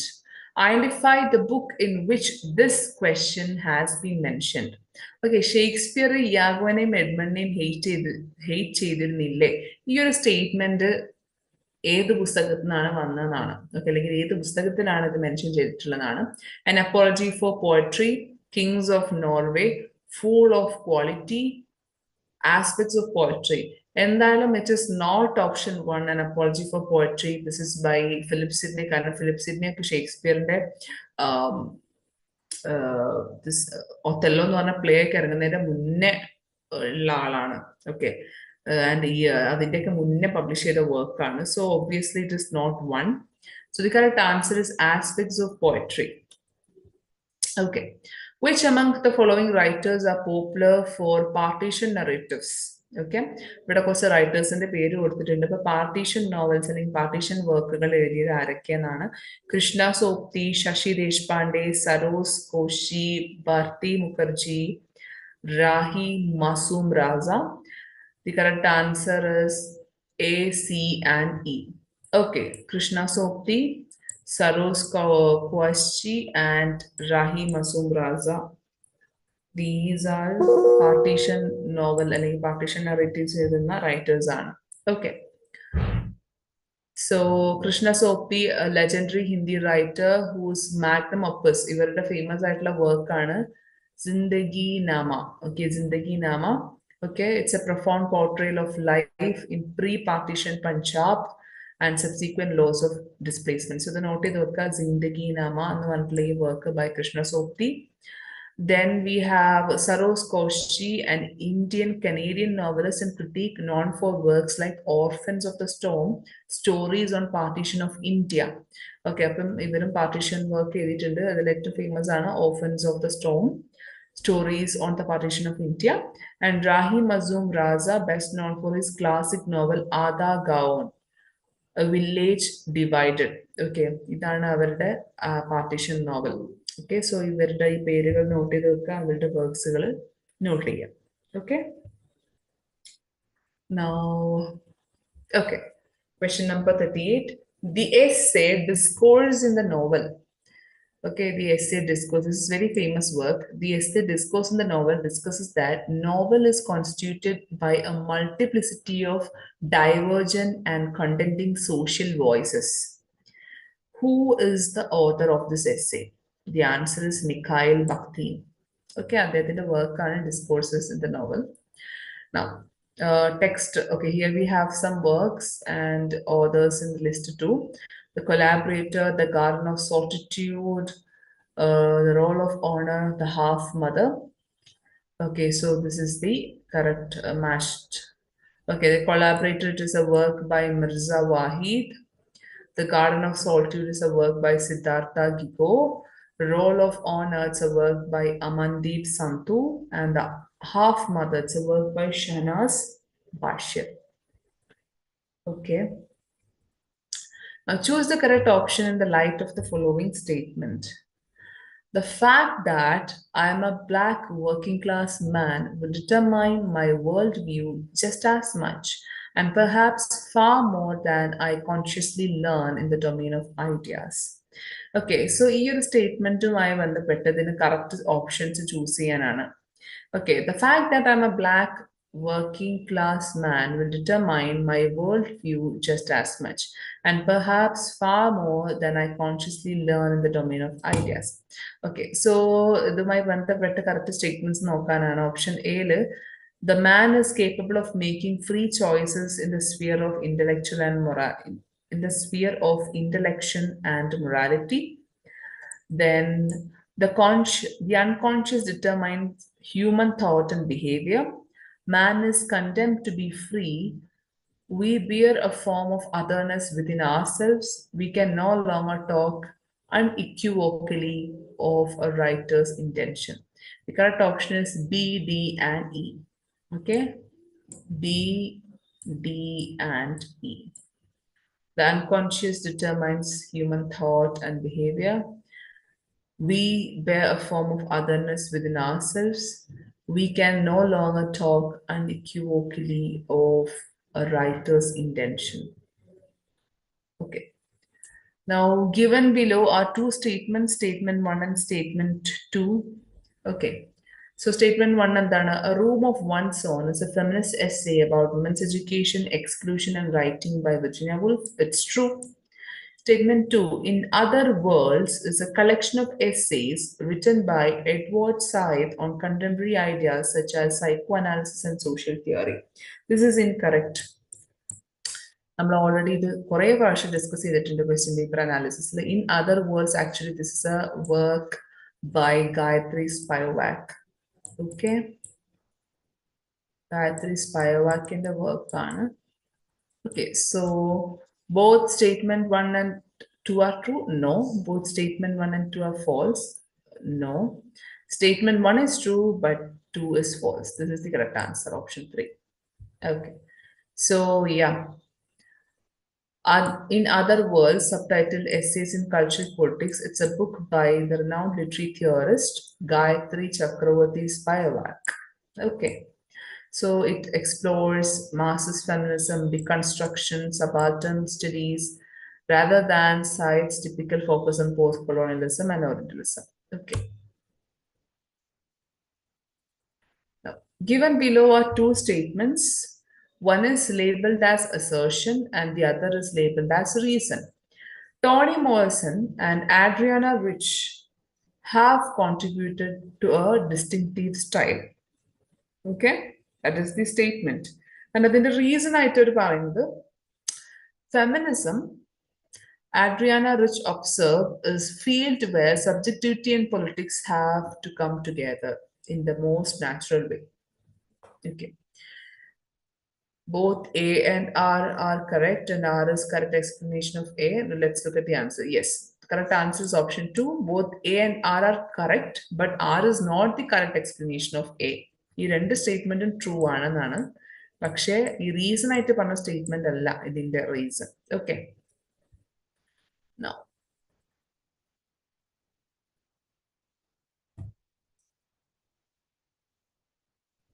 okay. Yes, we have a match the following. List 1 we have literary devices. List 2 the definition. Hyperbole, metonymy. Then we have synecdoche and periphrasis. Okay. So what is hyperbole? Hyperbole എന്ന് പറയുന്നത് നിങ്ങൾക്ക് എല്ലാവർക്കും അറിയാം exaggeration ആണ്. Okay, an intentional exaggeration. അതായത് I've told you 1,000 times. Okay, ശരിക്കും ഒന്നോ രണ്ടോ പ്രാവശ്യം പറഞ്ഞിട്ടുണ്ടാവുള്ളൂ, പക്ഷെ നമ്മൾ എക്സാജറേറ്റ് ചെയ്ത് പറയാണ് I've told you 1,000 അല്ലെങ്കിൽ I've told you 1,000,000 times. Okay, then metonymy എന്ന് പറയുന്നത് എന്താണ്? It referring to something by the name of something else that is closely connected with it. അതായത് ഇപ്പൊ നമ്മൾ കിങ്ങിനെ റെഫർ ചെയ്യാൻ വേണ്ടി നമ്മൾ ക്രൗൺ എന്ന് പറയുന്നു. ഓക്കെ, മൊണാർക്കിനെ റെപ്രസെന്റ് ചെയ്യാൻ നമ്മൾ the crown. Okay, the crown decides it, അതായത് ക്രൗൺ കിരീടം തീരുമാനിക്കും എന്നല്ല ഉദ്ദേശിക്കുന്നത്, അതായത് ദ മൊണാർക്കി അല്ലെങ്കിൽ ദ കിങ് ഡിസൈഡ്സ് ഇറ്റ് എന്നാണ്. ഓക്കെ, ദെൻ സിനക്ഡോഷ് എന്ന് പറഞ്ഞാൽ it's a figure of speech in which a part represents the whole. Okay, അതായത് I'm trying to buy new wheels എന്നുകൊണ്ട് ഉദ്ദേശിക്കുന്നത് പുതിയ ചക്രം വാങ്ങിക്കാന്നല്ല, car. Wheels means wheel is actually a part of car. Okay, so കാറിന് പകരം use ആക്കാണ് wheels. Okay, so here part represents the whole. Okay, then periphrasis, a roundabout or indirect manner of writing or speaking. Okay, that is what is periphrasis. Okay. Now, Roland Barthes, in his introduction to the structural analysis of narratives, Roland Barthes in the work Introduction to the Structural Analysis of Narratives, 1966, proposed 3 levels of narrative structure. അതായത് അദ്ദേഹത്തിന്റെ work ആയിട്ടുള്ള introduction to the structural analysis of narratives എന്ന് പറഞ്ഞിട്ടുള്ള ഈ ഒരു 1966 publish ചെയ്ത ഈ ഒരു വർക്കിൽ അദ്ദേഹം 3 ലെവൽ ഓഫ് നറേറ്റീവ് സ്ട്രക്ചറിനെ കുറിച്ച് പറയുന്നുണ്ട്. So, which among the following are the narrative structures proposed by him? Functions, actions, grammar, narration, and coherence. The correct answer is A, E, and C.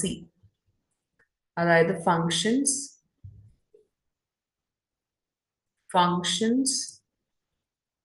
coherence, and grammar. Okay.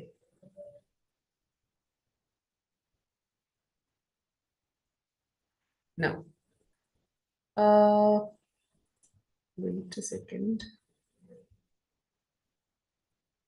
Sorry, this is not the correct one. Okay, this is the correct answer. This is A, B, and D. Okay, the functions, actions, and narration. Okay, here is the correct one.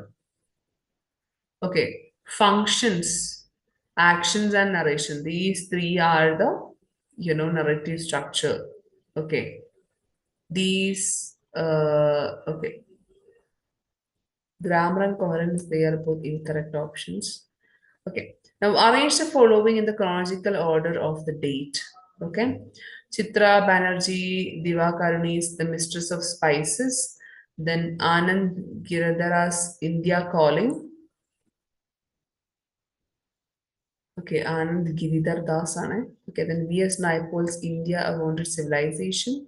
Bharati Mukherjee's Desirable Daughters, and Salman Rushdie's Midnight Children. Okay, so yeah.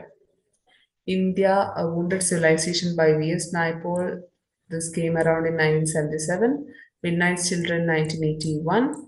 Mistress of Spices, 1997. Desirable Daughters by Bharati Mukherjee, 2002.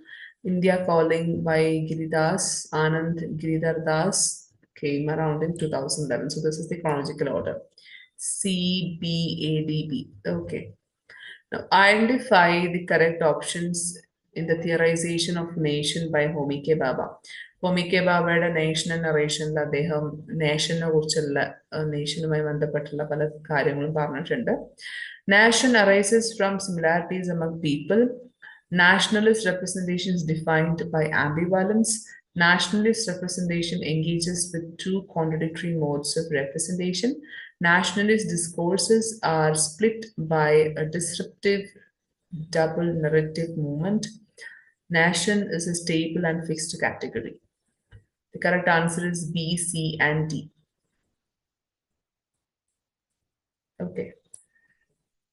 Nationalist representation is defined by ambivalence. Nationalist representation engages with 2 contradictory modes of representation. Nationalist discourses are split by disruptive double narrative movement. Okay, let's look at the options. Explanation. In his seminal work, Nation and Narration, Homi K. Bhabha challenges the idea of nation as a unified static historical entity. Okay, അതായത് നാഷണലിനെ കുറിച്ചുള്ള ഒരു എന്താ പറയുക unified static historical entity ആയിട്ടാണ് national treat ചെയ്യുന്നത്. So അതിനെ challenge ചെയ്യാണ് അദ്ദേഹം ചെയ്യുന്നത് by focusing on its internal contradictions and narrative strategies. Okay, so yes.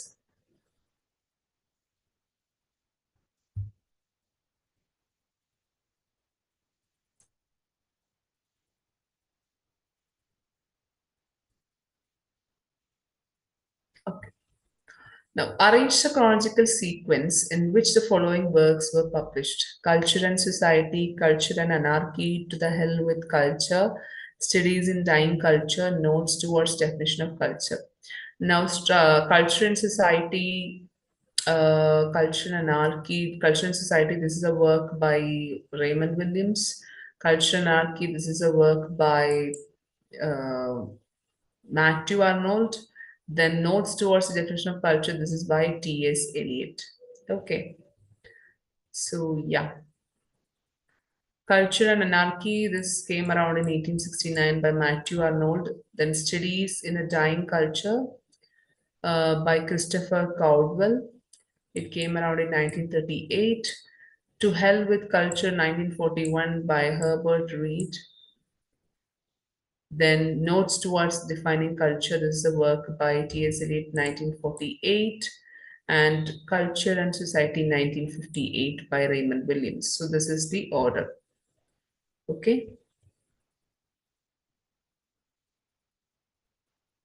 Now,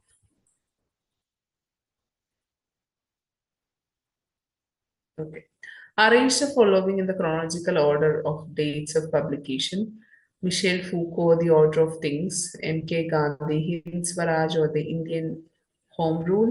Stephen Greenblatt's The Swerve, How the World Became Modern. Donna Haraway's When Species Meet. Then Tony Bennett's Formalism and Marxism. Okay, so this is the correct order. 1909, M.K. Gandhi's Hind Swaraj. Then 1966, The Order of Things by Michel Foucault, Formalism and Marxism by Tony Bennett, 1979. 2008, When Species Meet by Donna Haraway. And 2011, The Swerve, How the World Became Modern by Stephen Greenwald. Which of the following is true about Arthur Miller's plays? Arthur Millerന്റെ പ്ലേസുമായി ബന്ധപ്പെട്ട true statements ഏതൊക്കെയാണ്? After the Fall is a semi-autobiographical play, incident of which he deals with Nazi persecution. Sorry, persecution. It's Nazi persecution, okay? Nazi persecution of Jews. The price anticipates economic crash. The price no one applied deals with economic crash. The creation of the world is not a serial comic rewriting of the story of Jesus. Then the crucible uses a specific setting to consider the responsibilities of the artist. Okay, so after the fall, but after the fall notes about the incident of Vichy, the price, the creation of the world, the crucible. So let's look at the correct answer. A and B are the only true answers. Okay, after the fall, it's a semi-autobiographical play. അതേപോലെ തന്നെ B. Okay, the incident of which he deals with the Nazi prosecution of the Jews.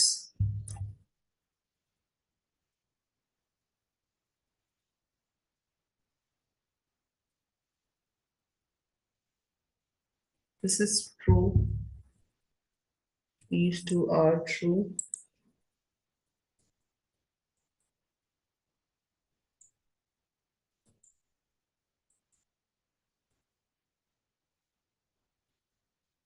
Okay.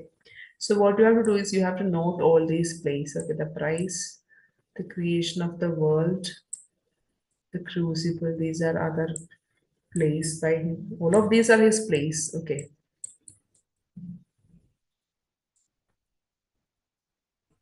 Okay, After the Fall, this is a semi-autobiographical play. It's true, the play is deeply personal and reflects Miller's life, most notably his marriage to Marilyn Monroe. Marilyn Monroe, she was a Hollywood actress. പുള്ളിക്കാരിനെ അദ്ദേഹം കല്യാണം കഴിക്കുന്നു, അവരുടെ marriage ലൈഫിനെ കുറിച്ചും അവരുടെ personal ലൈഫിനെ കുറിച്ചും ഒക്കെയാണ്. Then the incident at which he deals with the Nazi prosecution of the Jews. Okay, ഇപ്പൊ നാസിന്റെ ലീഗൽ പ്രോസിക്യൂഷൻ ഓഫ് ദ ജ്യൂസിനെ കുറിച്ചാണ് ഈ ഒരു പ്ലേയിൽ ഡീൽ ചെയ്യുന്നത്. Incident at which he. Okay. Now, which of the following is not true about Raymond Williams' views on culture? Raymond views കൾച്ചറിനെ കുറിച്ച് കുറെ കാര്യങ്ങൾ പറഞ്ഞിട്ടുണ്ട്. And അതിൽ ട്രൂ അല്ലാത്തത് ഏതാണെന്നാണ് തന്നിട്ടുള്ള സ്റ്റേറ്റ്മെന്റിൽ. Which is not true. Culture is ordinary, it is true. Culture is a whole way of life, that is also true. അദ്ദേഹം പറഞ്ഞിട്ടുള്ള കാര്യമാണ്.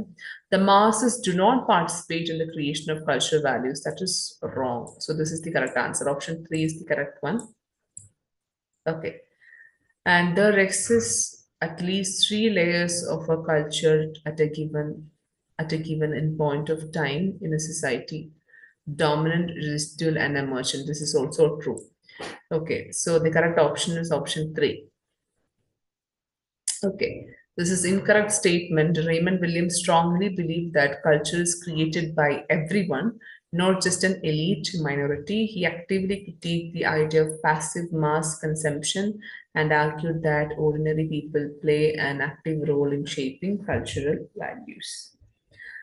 Which of the following assumptions are true in the context of new criticism? The new criticismമായി ബന്ധപ്പെട്ട statements, true statements ഏതൊക്കെയാണെന്നാണ് ചോദ്യം.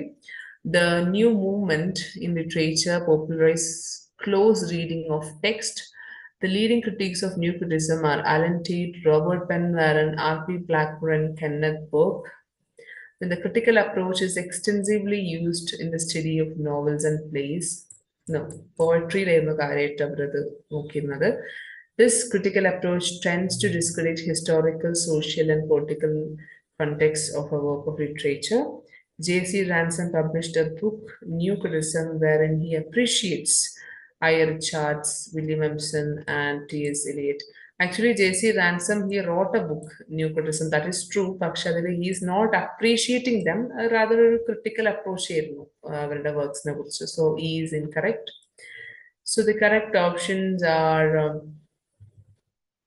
A, B, and D. Yes, A, B, and D. Okay.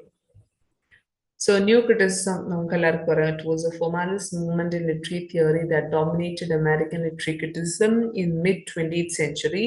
It emphasized close reading of a text, focusing solely on the work itself and its internal elements. അതായത് ഒരു ടെക്സ്റ്റിനെ അവരൊരു autonomous ആയിട്ടാണ് treat ചെയ്ത ഒരു verbal object ആയിട്ട് ഒരു ടെക്സ്റ്റിന് meaning കിട്ടണമെന്നുണ്ടെങ്കിൽ you don't have to go outside of the text, and you don't have to search for the meaning by looking at the history, the socio-political history in which the book was written, the autobiography of the author, the biographical details of the author. ഇതൊന്നും നിങ്ങൾ നോക്കേണ്ട ആവശ്യമില്ല എന്നാണ് new criticism പറയുന്നത്. Okay. Now, Edgar Allan Poe is often considered as the originator of the short story as an established genre. He defined prose tale as what?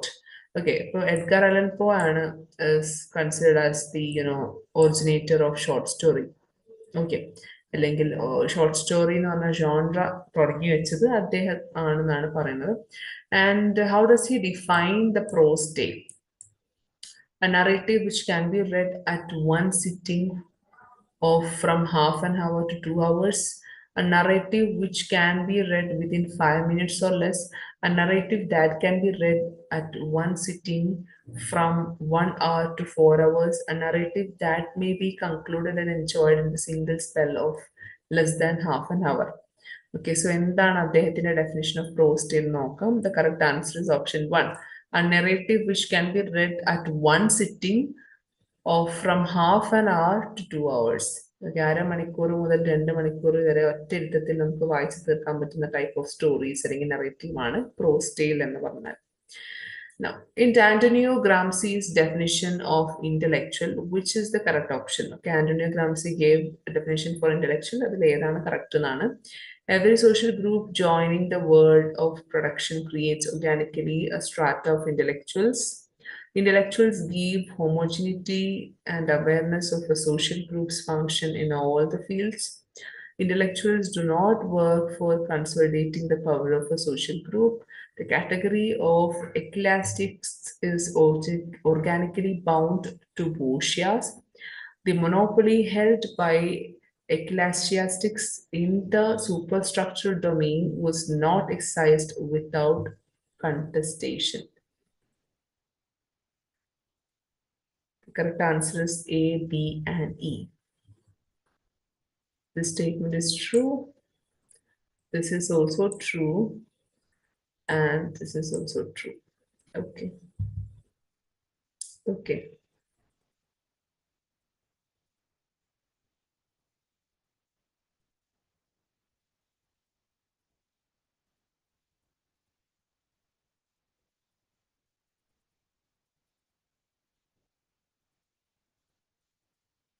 The use of broader principles of research underscored by philosophical rationals is termed as, this is a term, this is a question from research methodology. Okay, the answer is research methodology. Okay, use of a broader principles of research underscored by philosophical rationals, research methodology. Now, okay, here we have statement one, statement two, the ഏതൊക്കെയാണ് true, ഏതൊക്കെയാണ് false എന്നൊക്കെ പറയാനാണ്. Non-fictional narrative, the non-fictional narrative ആയിട്ടുള്ള follow the rabbit proof fence. Okay, follow the rabbit proof fence by Doris Pilkington is based on the real life experience of three Aboriginal girls who fled from the Moore River native settlement. Okay, this is an Australian work. Okay, so that's statement one. Okay, the non-fictional narrative ആയിട്ടുള്ള follow the rabbit proof fence, Doris Pilkington Garimarayude workana. It is based on the real life experience of three Aboriginal sisters who fled from the Moore River native settlement. Okay, in statement two, nokam. The names of the three girls are Molly, Daisy, and Mary. So, nokam statement one, that is true. This statement is true. Statement two is incorrect because one of the sister Molly, Daisy, and Mary. Mary is not a sister. Okay, Mary in the one parent is incorrect. Okay. All the writers since Chaucer have come from the middle class, have had good, at least expensive education. Where has Virginia Woolf explained it? Okay, the Virginia Woolf പറഞ്ഞ statement ആണ് ഇത് എവിടെയാണ് പറഞ്ഞതെന്നാണ്. All writers since Chaucer have come from middle class, have had good, at least expensive education. Mrs. Dalloway, To the Lighthouse, The Leaning Tower, Room of One Sound. The correct answer is The Leaning Tower. Okay, so it is in this work she said this statement. In the absurd theater, the characters often use disjointed, repetitive, and cliched speech. Okay, absurd theater ഒരു ഫീച്ചറാണ് അത്. Absurd ഡ്രാമാസിലൊക്കെ characters എന്താക്കും disjoint, repetitive, cliched speech, repeated sentences, അതേപോലെ nonsensical dialogues ഇതൊക്കെ അതിൽ ഉള്ളതാണ്. ഇത് എന്തിനെയാണ് റിഫ്ലക്ട് ചെയ്യുന്നത്? It suggest that meaninglessness is also about a meaning, suggest the working of the subconscious, bring about comic action and relief, illustrate the illogical and purposelessness of human condition, defy the self-possessed modern notion of dignity and wisdom. So the correct answer is A and D only. Okay, this is true and this is true. Okay. Okay, എന്താണ് ഈ ഒരു repetitive, ക്ലീഷിയേഡ്, disjoint, nonsensical dialogues എന്തിനാണ് reflect ചെയ്യുന്നത്? It suggests that the meaninglessness is also about meaning. It illustrates the illogical and purposelessness of human condition. All right. So yes, absurd theater. Absurd theater, it's a dramatic movement that emerged in the mid-20th century, focusing on the irrationality, meaninglessness, and purposelessness of human condition. A key characteristic of these plays is the unconventional use of language. Okay, characters often engage in dialogue that is disjointed, repetitive, and filled with cliches, deviating sharply from realistic or logically structured conversation. The purpose behind this peculiar use of speech is not merely stylistic, it serves to reinforce the core philosophical themes of the theater of the absurd. Okay. Given below are two statements. One is labeled as assertion and the other is labeled as reason. Okay, so first statement assertion and then discourses are cultural and social practices rooted in psychic and physical reality. Reason. The reason I took over Foucault defines discourse as the material manifestation of thought which shapes our subjectivity. Okay, so the correct answer is both A and R are correct, and R is the correct explanation of A. രണ്ട് സ്റ്റേറ്റ്മെന്റും true ആണ്, and അതേപോലെ reason is also true. Now, all happy families are alike. Every unhappy family is unhappy in its own way. This is the opening line of which novel? Okay, the ഏത് നോവലിന്റെ opening line ആണ്? The answer is very obvious. Anna Karenina by Leo Tolstoy. Okay.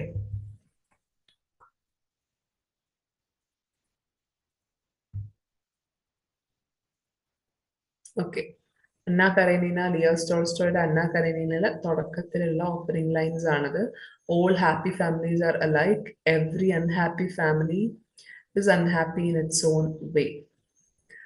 Now, which among the following is not written by a sports person? Okay, so the sports literature ആണ്, sports work ആണ്, സ്പോർട്സ്മെൻസ് എഴുതിയിട്ടുള്ള ഓട്ടോബയോഗ്രഫീസും കാര്യങ്ങളൊക്കെയാണ്. അപ്പോൾ ഇതിൽ ഏത് വർക്കാണ് ഒരു സ്പോർട്സ്മാൻ എഴുതാത്തത് എന്നാണ് ചോദ്യം. Open and autobiography, unbreakable and autobiography, playing it my way, my autobiography, a country called childhood, a memoir. Okay, so ഇതിൽ unbreakable, this is by Marie Kom. Okay, so this is a work of, it's a work by a sports person. Playing It My Way, this is by Sachin Tendulkar. Okay, now the remaining two. Yes, A Country Called Childhood, a memoir, this is not written by a sports person. Okay. Now, choose the correct options in the new historist reading of Dalit writing. Okay. അതായത് new ഹിസ്റ്റോറിസ്റ്റിന്റെ understanding of Dalit writing അല്ലെങ്കിൽ അവരുടെ reading of Dalit റൈറ്റിംഗുമായി ബന്ധപ്പെട്ട true statements അല്ലെങ്കിൽ correct statements choose ചെയ്യാനാണ് പറഞ്ഞത്. Okay, choose the correct options in the new historicist reading of Dalit writing. Okay, so let us look at what is the new historicist reading of Dalit writing. Option A, we have Dalit writing does not essentialize Indian society, culture, and identity. It's true.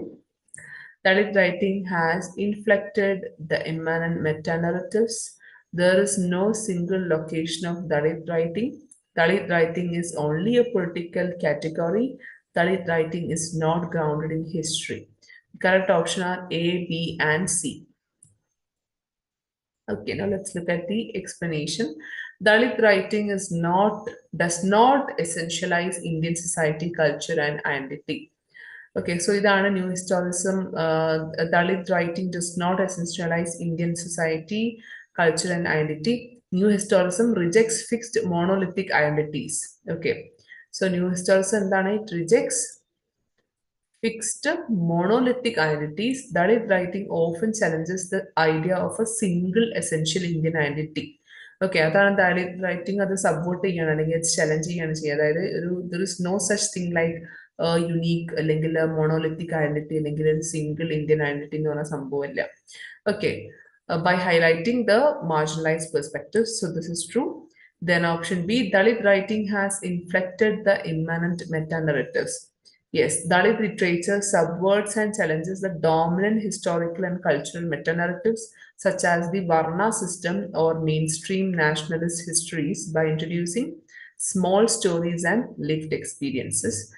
Then option C, there is no single location of Dalit writing. This literature is diverse and localized, emerging from various regional, linguistic, and socio-economic contexts rather than being confined to one central point.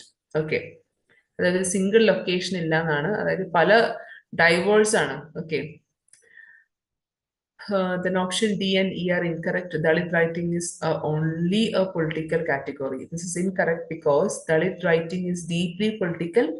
It is also a significant literary, aesthetic, and cultural movement that explores identity, emotion, and human experience beyond just a political level. Then Dalit writing is not grounded in history. This is incorrect. In fact, Dalit writing is profoundly grounded in history, specifically the history of exclusion and the struggle for rights. Now, which among the following statements are true? Miscegenation is a sexual relationship or marriage between the people of the same race. Incorrect. Creole is a language that has evolved from a Pidgin but serves as a native language of a speech community. Indian tribal people are popularly termed as Aboriginals. Then, mulatto is a person of a mixed white and black ancestry. Australian indigenous population is termed as Red Indians. Okay. So correct options are B and D only. Okay, Creole, the statement about Creole is true. Creole is a language that has evolved from a Pidgin but served as a native language of a speech community. Okay, and option B is also true. Mulatto is a person of a mixed white and black ancestry. Okay, okay, explanation നോക്കാം. Creole, it's a language that has evolved from a Pidgin but serves as a native language of a speech community. A Pidgin എന്ന് പറഞ്ഞത് എന്താണ്? Is a simplified language used for communication between groups with no common tongue. Once it is learned as a first language by a new generation, it becomes a Creole. Mm. Okay അതായത് രണ്ട് communities okay അവർക്ക് രണ്ടുപേർക്കും different languages ആണ് common tongue ഇല്ല അപ്പൊ ഈ രണ്ട് communities തമ്മിൽ കമ്മ്യൂണിക്കേറ്റ് ചെയ്യാൻ രണ്ട് ഗ്രൂപ്പ്സ് തമ്മിൽ കമ്മ്യൂണിക്കേറ്റ് ചെയ്യാൻ വേണ്ടിയിട്ട് യൂസ് ആക്കുന്ന ഒരു സിംപ്ലിഫൈഡ് ലാംഗ്വേജ് ഓക്കെ ആൻഡ് പിന്നെ once it is learned as a first language ഒരു ന്യൂ ജനറേഷൻ ഈ ഒരു പിഡ്ഗിൻ ലാംഗ്വേജ് എടുക്കുമ്പോൾ അതിനാണ് അത് പിന്നെ ഒരു ക്രിയോളായിട്ട് മാറുകയാണ് ചെയ്യുക okay Then Indian tribal people are popularly termed as aboriginals. Okay, the tribal communities in India are frequently referred to as aboriginals or adivasis. Then mulatto is a person of mixed white and black ancestry. Sorry, this is B and D only is correct. Okay, there is a mistake in the explanation. Sorry about that. Okay, C is incorrect. Actually, Aboriginals are Australian Aboriginals. Aboriginals. So that is C is incorrect. Okay, D is correct. In miscegenation, the same race and different race. Okay, miscegenation specifically refers to marriage or sexual relation between people of different races. Okay. Now we have matched the following question. List 1 we have some literary terms. List 2 are the names of those who coined it. Heteroglossia, structures of feeling, ambiguity, discourse. Okay. William Empson, Raymond Williams, Mikhail Bakhtin, Michel Foucault. Heteroglossia, this is a term introduced by Mikhail Bakhtin. Structures of feeling by Raymond Williams, ambiguity by William Empson, and discourse by Michel Foucault. Okay. All right.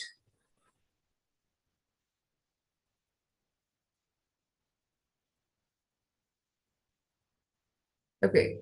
Prose romances preceded the emergence of novel as a popular literary genre. Which texts among the following fall under the category of prose romance?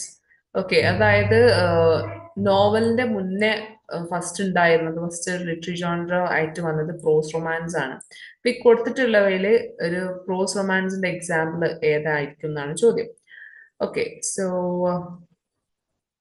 The pilgrims progress and the spectator then Urunoko and Fairgild, Pamela and Clarissa, Amelia and Ferdinand, Count Phantom. The correct answer is option 2. Okay, Urunoko and the Fairgild. Okay, this is by Afra Ben. Afra Ben in the celebrated novels are the Afra Ben. So these are some of the classic examples of prose romance. Okay, so prose romance was a literary genre that preceded novel. Novel popular ആവുന്നതിന്റെ മുന്നേ ഉണ്ടായിരുന്ന ഒരു literary genre ആയിരുന്നു prose romance. Okay, so Ronoko and the Fairchild, these are works by Afra Ben. Okay, now which work of Francis Bacon explains the new logic or inductive method of reasoning? The correct answer is option 3, Novum Organum. Now arrange the following text chronologically. Okay. So ഇവിടെ കുറച്ച് Sanskrit ancient Indian ടെക്സ്റ്റുകൾ കൊടുത്തിട്ടുണ്ട് അതിന്റെ chronological ഓർഡറിൽ ആക്കാനാണ് പറഞ്ഞത് okay ഭരദാസ് നാട്യശാസ്ത്ര then ക്ഷേമേന്ദ്രാസ് ഔസിത്യ വിചാര ചർച്ച then ബമാസ് കാവ്യാലങ്കാര കുന്തകാസ് വക്രോക്തി ജീവിതം and അനന്തവർദ്ധനാസ് ധ്വന്യലോക So the correct answer is A, C, E, B, D, B. Okay.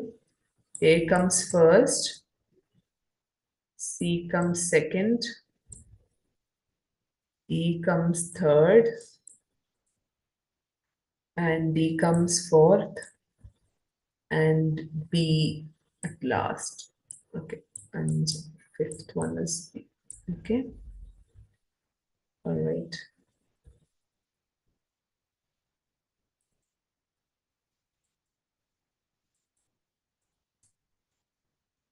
I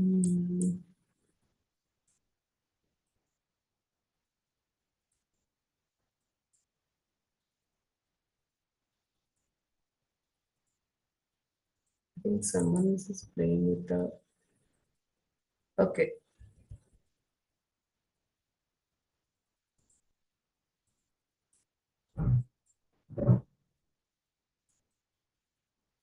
Okay.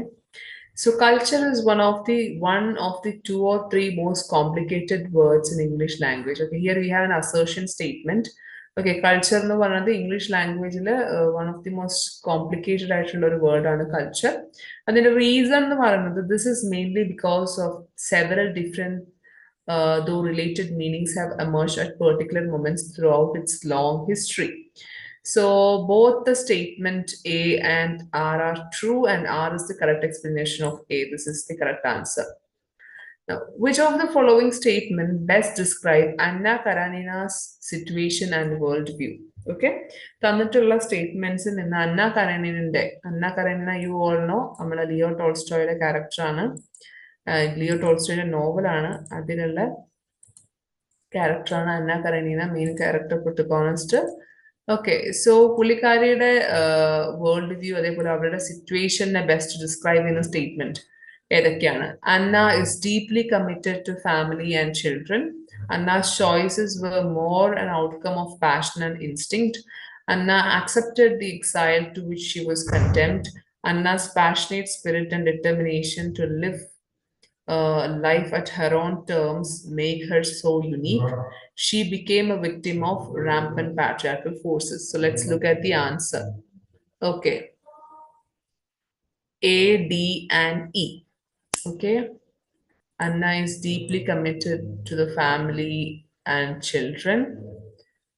Anna's passionate spirit and determination to live at her own terms make her so unique, and she became a victim of the rampant patriarchal forces. So these are the correct statements. Now, match the following. List one, and we have novels. List two writers. Okay, Waiting for Mahatma, So Many Hungers, The Sword and the Sickle, Distant Drum. So this is from Indian literature, very easy, Anna. Waiting for Mahatma, this is by R.K. Narayan. ഇതൊക്കെ നമ്മളിപ്പോൾ നമ്മൾ discuss ചെയ്ത മൂന്നാല് question പേപ്പേഴ്സിൽ repeated ആയിട്ട് വന്ന വർക്ക്സുകളാണിത് okay so you can still expect these And So Many Hungers, this is by Bhavani Bhattacharya. With Sword and Sickle by Mulkraj Anand. Distant Drum by Manohar Malgokar. Okay.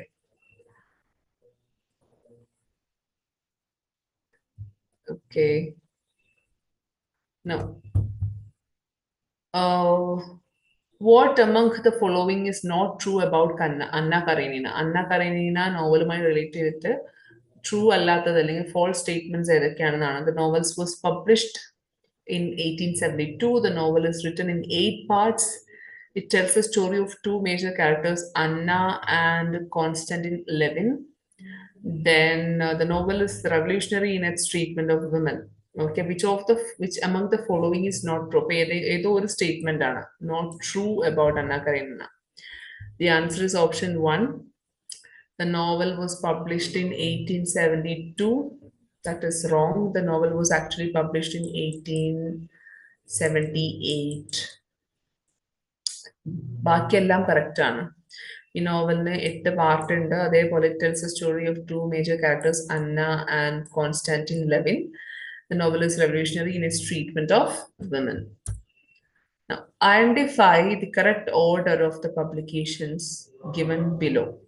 Okay, so here we have some, I think, yes, these are all prominent texts from post-colonial literature, post-colonial തിയറിയുമായി ബന്ധപ്പെട്ട കുറച്ച് ടെക്സ്റ്റുകളാണ്, important ടെക്സ്റ്റുകളാണ്. Simon Gikandi's Maps of Englishness, Writing Identity in the Culture of Colonialism.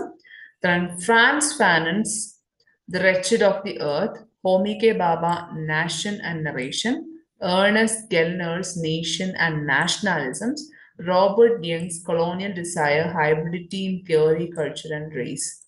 Okay, so one thing, നിങ്ങൾ chronology order പഠിക്കണം. ഇതിന്റെ main ഉദ്ദേശം ഇതൊക്കെ ചിലപ്പോൾ repeated ആയിട്ട് ചോദിക്കാം.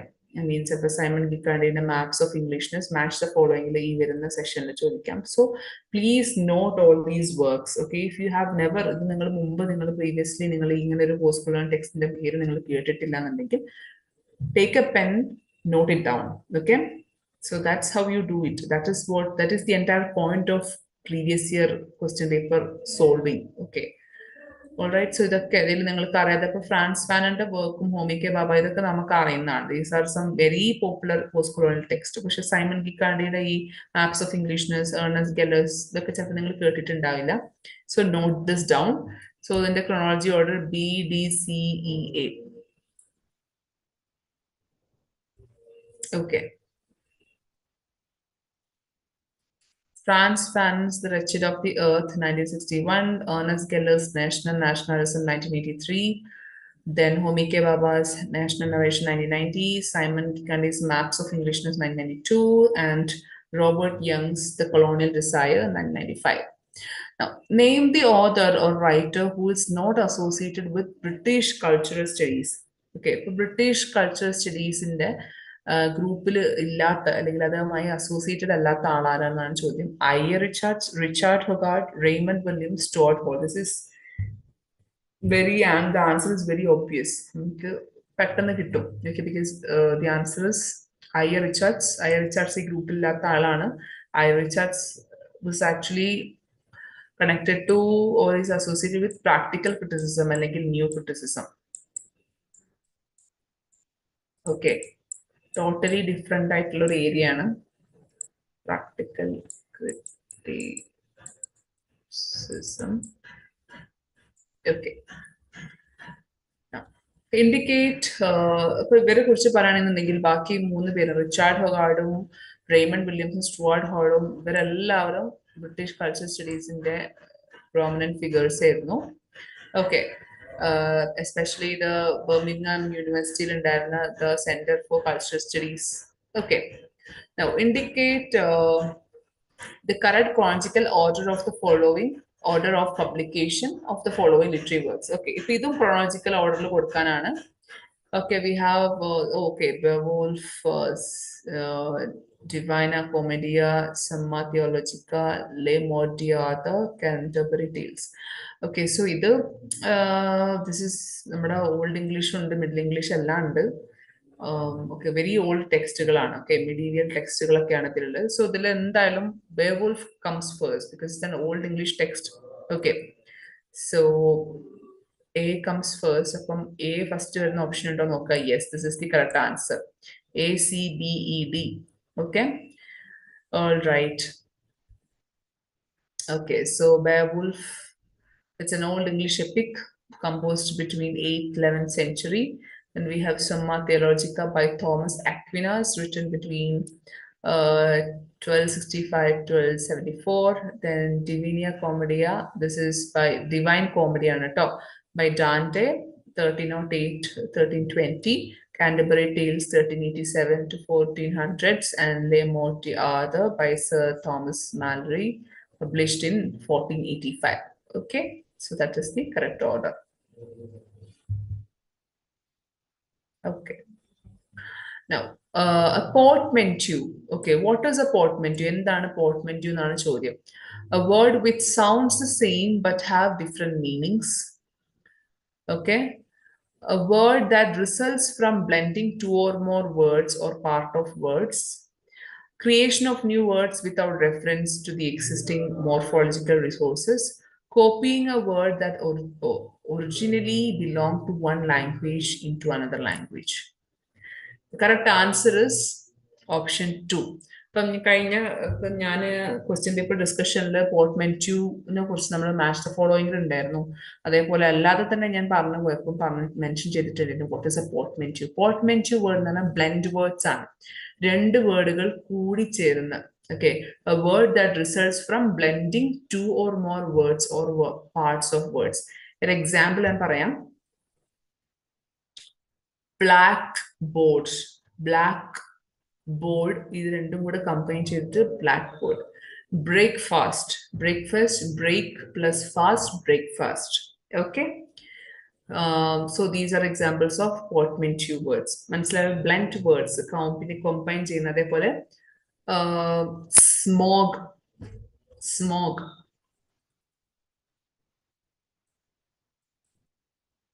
സ്മോഗ് എന്ന് പറയുന്നത് ആക്ച്വലി എന്താണ്? Smoke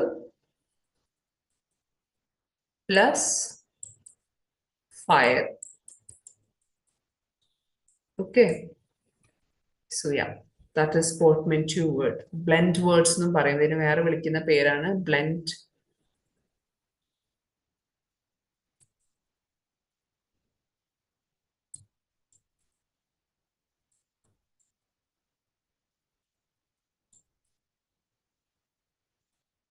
Blend words.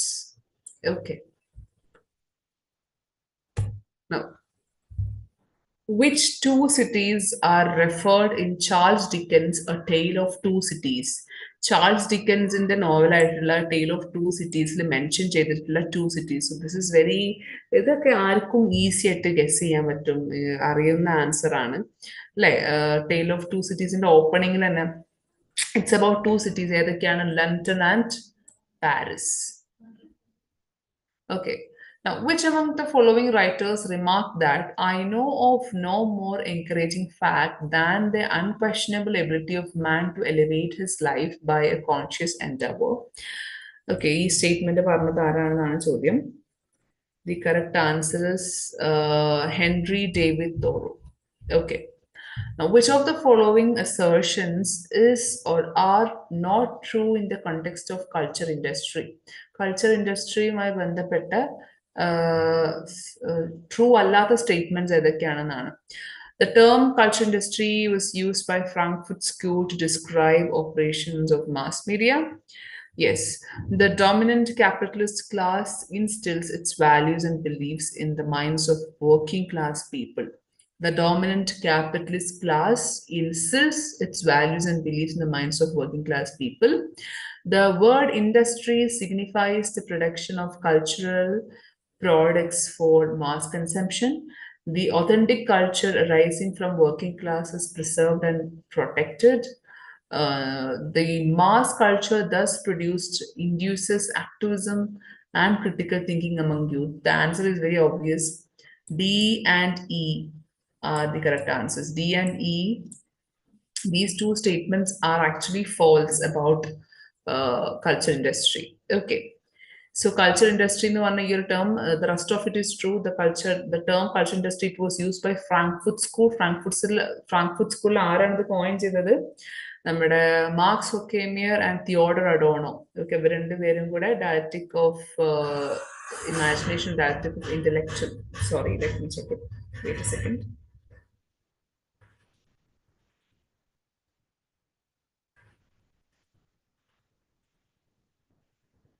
Yes, Dialectic of Enlightenment എന്ന് പറഞ്ഞിട്ടുള്ള മാർക്സ് ഒക്കെ അതേപോലെ തിയോഡർ അഡോണോ ഇവരുടെ ഈ വർക്കിലാണ് അവർ ഈ കൾച്ചർ ഇൻഡസ്ട്രി എന്ന് പറഞ്ഞ ടേം ഇൻട്രൊഡ്യൂസ് ആക്കുന്നത്. Okay, so the dominant capitalist class എന്താ ചെയ്യല്? They always instill their values, their ideology upon the working class people. So that is also true. These two statements are wait a second.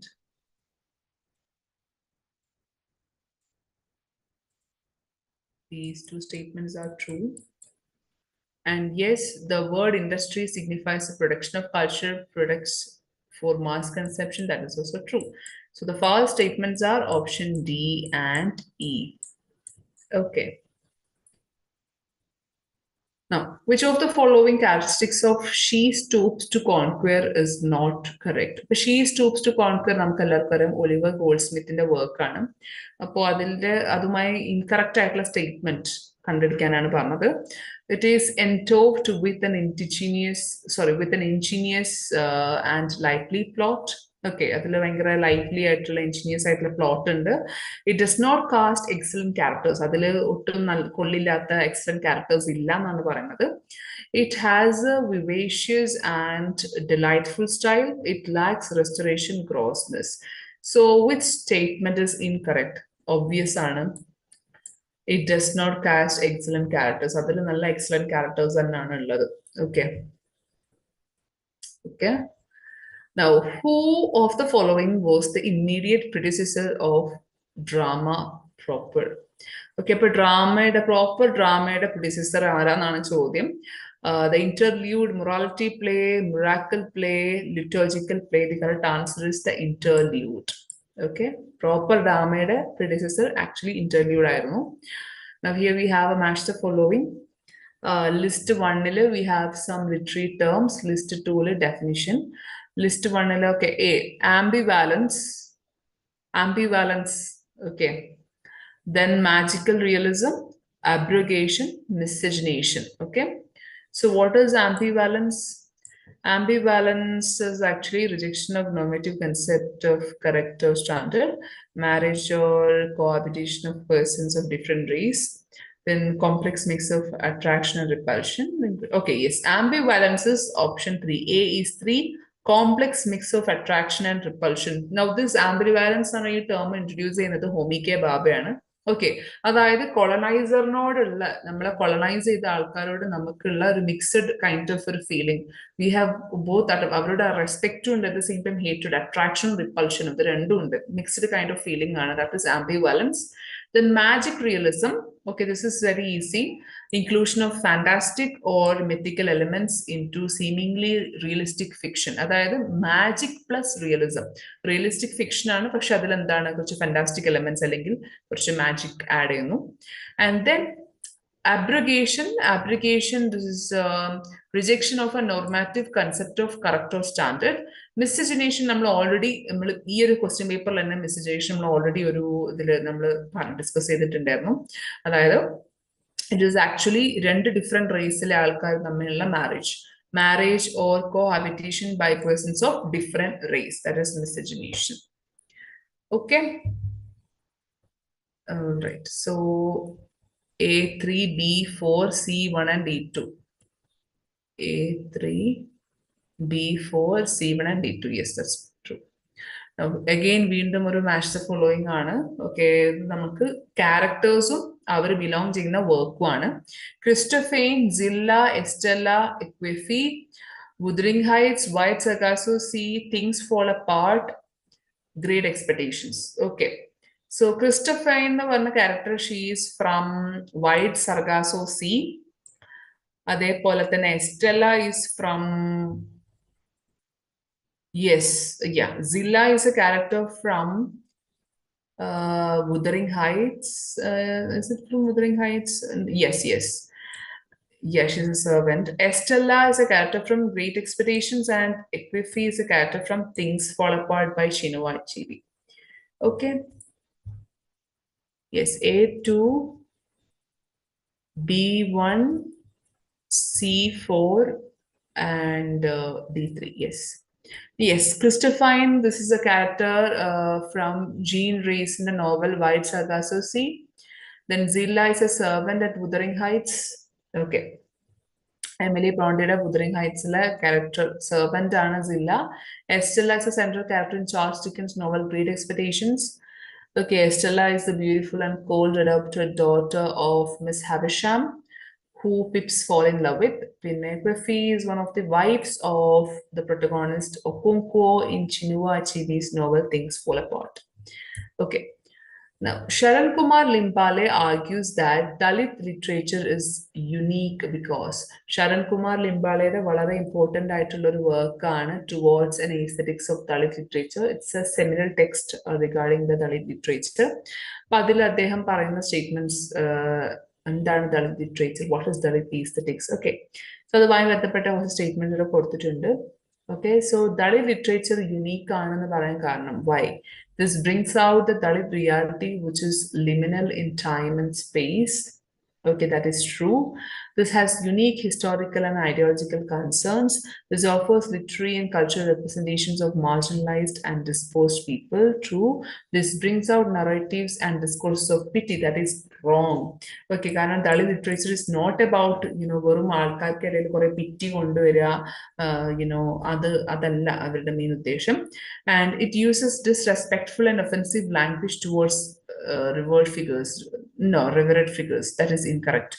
Okay, even though അവർക്ക് അവരുടേതായിട്ടുള്ള language ഉണ്ടെങ്കിൽ പോലും, even though they hate, and all those upper class people who discriminates and oppress them, അതിനെ കുറിച്ചൊക്കെ raw ആയിട്ട് അവർ എഴുതുന്നുണ്ടെങ്കിലും അവരുടെ ലാംഗ്വേജിൽ അവർ എഴുതുന്നുണ്ടെങ്കിലും they never use bad mouths or they never disrespect or use offensive language.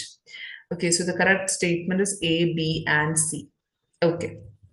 The first three statements is true regarding the Dalit literature and why it's unique. Okay.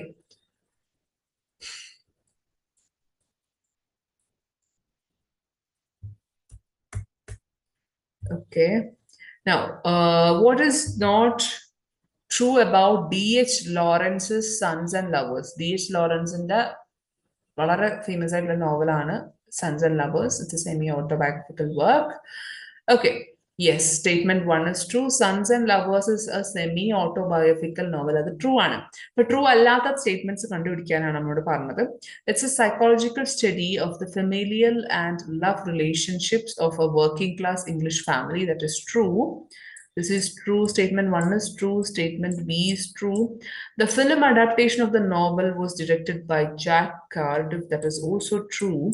The storyline traces 3 generations of Brangwen family. No, Brangwen family ne kurichana adile parayunnadalla. അതിൽ ആരാണ് നമ്മുടെ moral family moral എന്ന് പറഞ്ഞിട്ടുള്ള മൊറൽസിനെ കുറിച്ചാണ് അതിൽ പറയുന്നത്. So statement true is false. The novel narrates the story of Paul Morrell, whose love for his beloved overshadows the affectionate bond with his mother. That is also false. So, idile incorrect statements nu parayunnathu is D and E. Yeah. Now, the Calcutta Chromosome 1995 is a novel exploring past and future. It has been written by, okay, so this is a sci-fi work, Calcutta Chromosome. ഇത് ആരുടെ വർക്കാണെന്നാണ് Ravindranath Tagore, Abhitav Ghosh, Raja Ravu Mulkraj Anand. The answer is obvious. It's by Rabindranath Tagore. ഒരിക്കലും futuristic അല്ലെങ്കിൽ sci-fi works explore ചെയ്തിട്ടുള്ള നമുക്ക് എല്ലാവർക്കും അറിയാം. And Raja Ravu and Mulkraj Anand, we all know. like 1995 ഈ work അവരെന്തായാലും അതിനൊക്കെ മുന്നേ ഉള്ള ആൾക്കാരാണ്. 1930s 40s അവരുണ്ടായിരുന്നത്. So the answer is obvious, Amitav Ghosh. Okay, now how many major forms of drama have been described by Barada in his Manual of Dramaturgy? Okay, okay. So, നമ്മുടെ Barada മുനിയുടെ അദ്ദേഹത്തിന്റെ Manual of Dramaturgy അല്ലെങ്കിൽ ഡ്രാമാനെ കുറിച്ച് എഴുതിയിട്ടുള്ള പുസ്തകത്തിൽ എത്ര forms of drama ഉണ്ട് എന്നാണ് അദ്ദേഹം പറഞ്ഞിട്ടുള്ളത്? 7, 3, 4 or 10? So let's look at the answer. 10. So according to Bardamuni, there are 10 forms of drama, and this have been discussed in his dramaturgy book. Okay, I think it is, I am talking about Natya Shastra.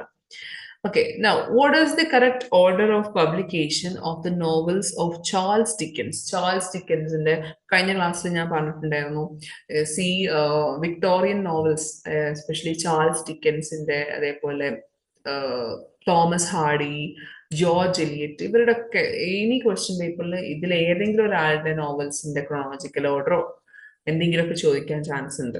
Okay, so Charles ഡിക്കൻസിൻ്റെതും chronology ഓർഡറിൽ നിങ്ങൾ പഠിക്കുന്നത് is very important.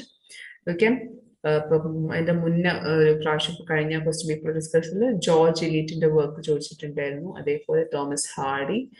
Okay, so it's very important you study the chronological order, not just chronological order, novels in the ഇവരുടെയൊക്കെ Victorian നോവൽസിന്റെ നോവൽസിന്റെ കഥ പഠിക്കണം, plot പഠിക്കുക, characters പഠിക്കുക. Okay, so Hard Times, Oliver Twist, David Copperfield, A Tale of Two Cities. ഇതിൽ എന്തായാലും B comes first. Oliver Twist comes first. Sorry, C. How can we see that's incorrect? Okay, idella.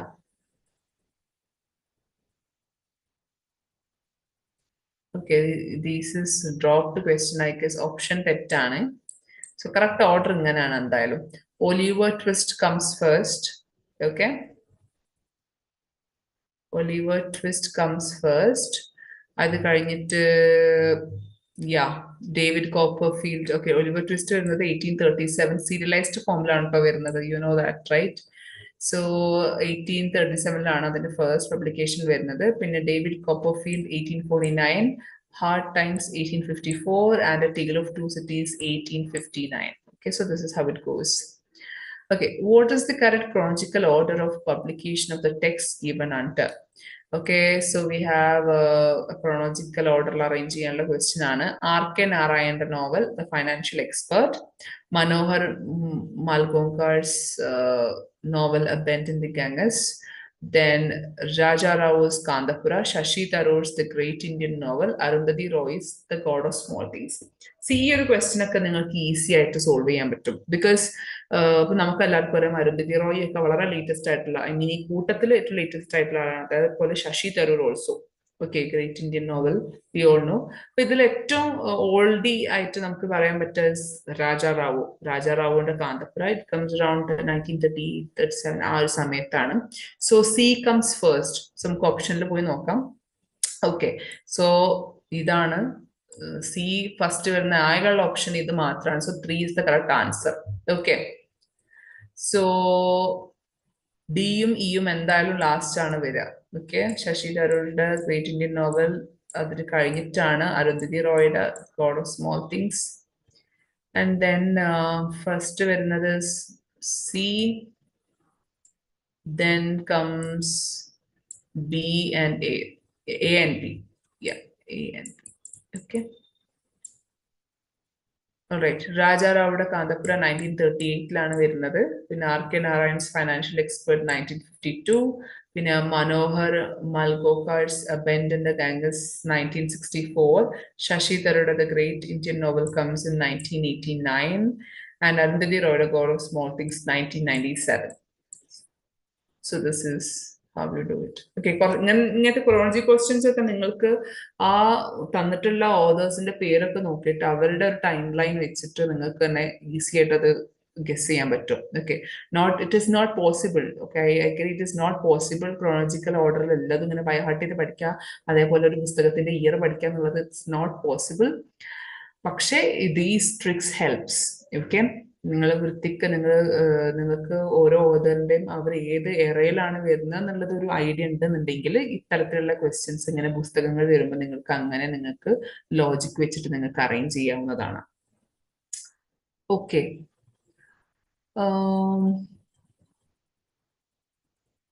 Financial expert. Okay, here we have a match the following question.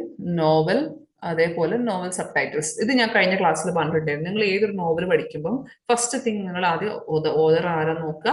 അത് കഴിഞ്ഞതിന് ശേഷം നിങ്ങൾ നോക്കേണ്ടത് sub title, ഇന്ന നോവലിന് എന്തെങ്കിലും sub title ഉണ്ടോ എന്ന് നോക്കുക. Because it is very relevant to the UGC NET English question paper.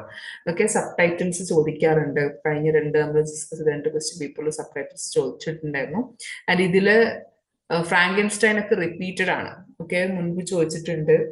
ഞാൻ കഴിഞ്ഞ ക്ലാസ്സിൽ ഡിസ്കസ് ചെയ്ത ക്വസ്റ്റ്യൻ പേപ്പറിലും ഫ്രാങ്കൻസ്റ്റൈൻ ചോദിച്ചിട്ടുണ്ടായിരുന്നു. Okay, so make sure that you study the subtitle also of the novel. Okay, so the Castle of Otranto, then we have the Tess of the Dubervilles, and Frankenstein, Vanity Fair. All of these are popular novels. Okay, subtitles, questions, repeated ആയിട്ട് വരുന്ന questions തന്നെയാണ് ഇതൊക്കെ ഈ വർക്ക്സുകളൊക്കെ കുറേ പ്രാവശ്യം മുൻപൊക്കെ ചോദിച്ചിട്ടുണ്ട്. So option list 2 we have A Pure Woman, The Modern Prometheus, a novel without a hero, a gothic story. Okay, so Castle of Otranto, we all know the answer is A4. A gothic work. Okay, the Horace Walpole's work, it is considered as the one of the first, the first gothic fiction അറിയപ്പെടുന്നത് The Castle of Otranto ആണ്. അതിന്റെ subtitle തന്നെ Gothic story എന്നാണ്. So ഇത് ഭയങ്കര easy ആയിട്ട് നമുക്ക് guess ചെയ്യാം. Then Frankenstein നിങ്ങൾക്ക് അറിയാം ഓൾറെഡി കഴിഞ്ഞ ക്ലാസ്സിൽ നമ്മൾ പറഞ്ഞിട്ടുണ്ടായിരുന്നു. The Modern Prometheus. Okay, The Modern Prometheus. This is a work, Frankenstein. It is a novel by Mary Shelley. And then Tales of the Dubervilles. This is a novel by ആരുടെ നോവലാണ് Tales of the Dubervilles? It's a novel by Thomas Hardy. Yes, it's a story of a pure woman. Okay, and Vanity Fair. This is by Thackeray, and this the title subtitle is A Novel Without a Hero. Okay, Vanity Fair, a novel without a hero. So this is how it goes. Okay, Castle of Otranto, gothic story. Tess of the Dubervilles, a pure woman. Frankenstein, The Modern Prometheus, and Vanity Fair, a novel without a hero. Okay, yes. Now, question number 89. Which among the following poems has not been composed by P.B. Shelley? P.B. Shelley എഴുതാത്ത poem ഏതാണെന്നാണ്? To Wordsworth, Mutability, Hymn to Intellectual Beauty, When We Two Parted. The answer is When We Two Parted. Now, which of the following statements are valid for post-colonial theory and literature? Okay, post-colonial literature അല്ലെങ്കിൽ post-colonial theoryയുമായി ബന്ധപ്പെട്ട statements അല്ലെങ്കിൽ correct statements ഏതൊക്കെയാണെന്നാണ്? Abrogation, resistance, and assertion form the basis of post-colonial thought. Then option B, post-colonial theory defends binaries of master and slave, white and black, colonizer and colonized. Okay.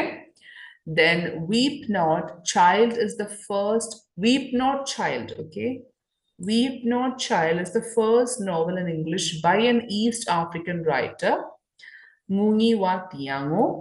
Then White Sargasso Sea by Jean Grace is based on the experience of colonized African population.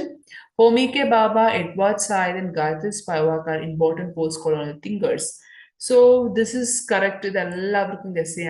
Option 5 is true regarding this.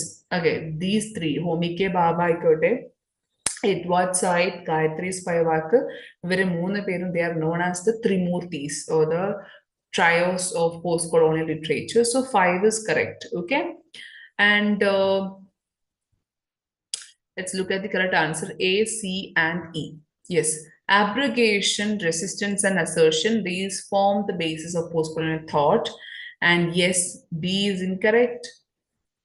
C is correct. Weep Not Child, that's the first novel in English by an East African writer, Mungi wa Thiango.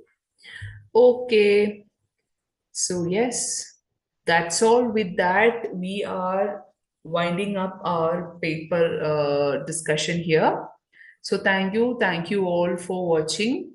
So all the very best for your upcoming NET examination.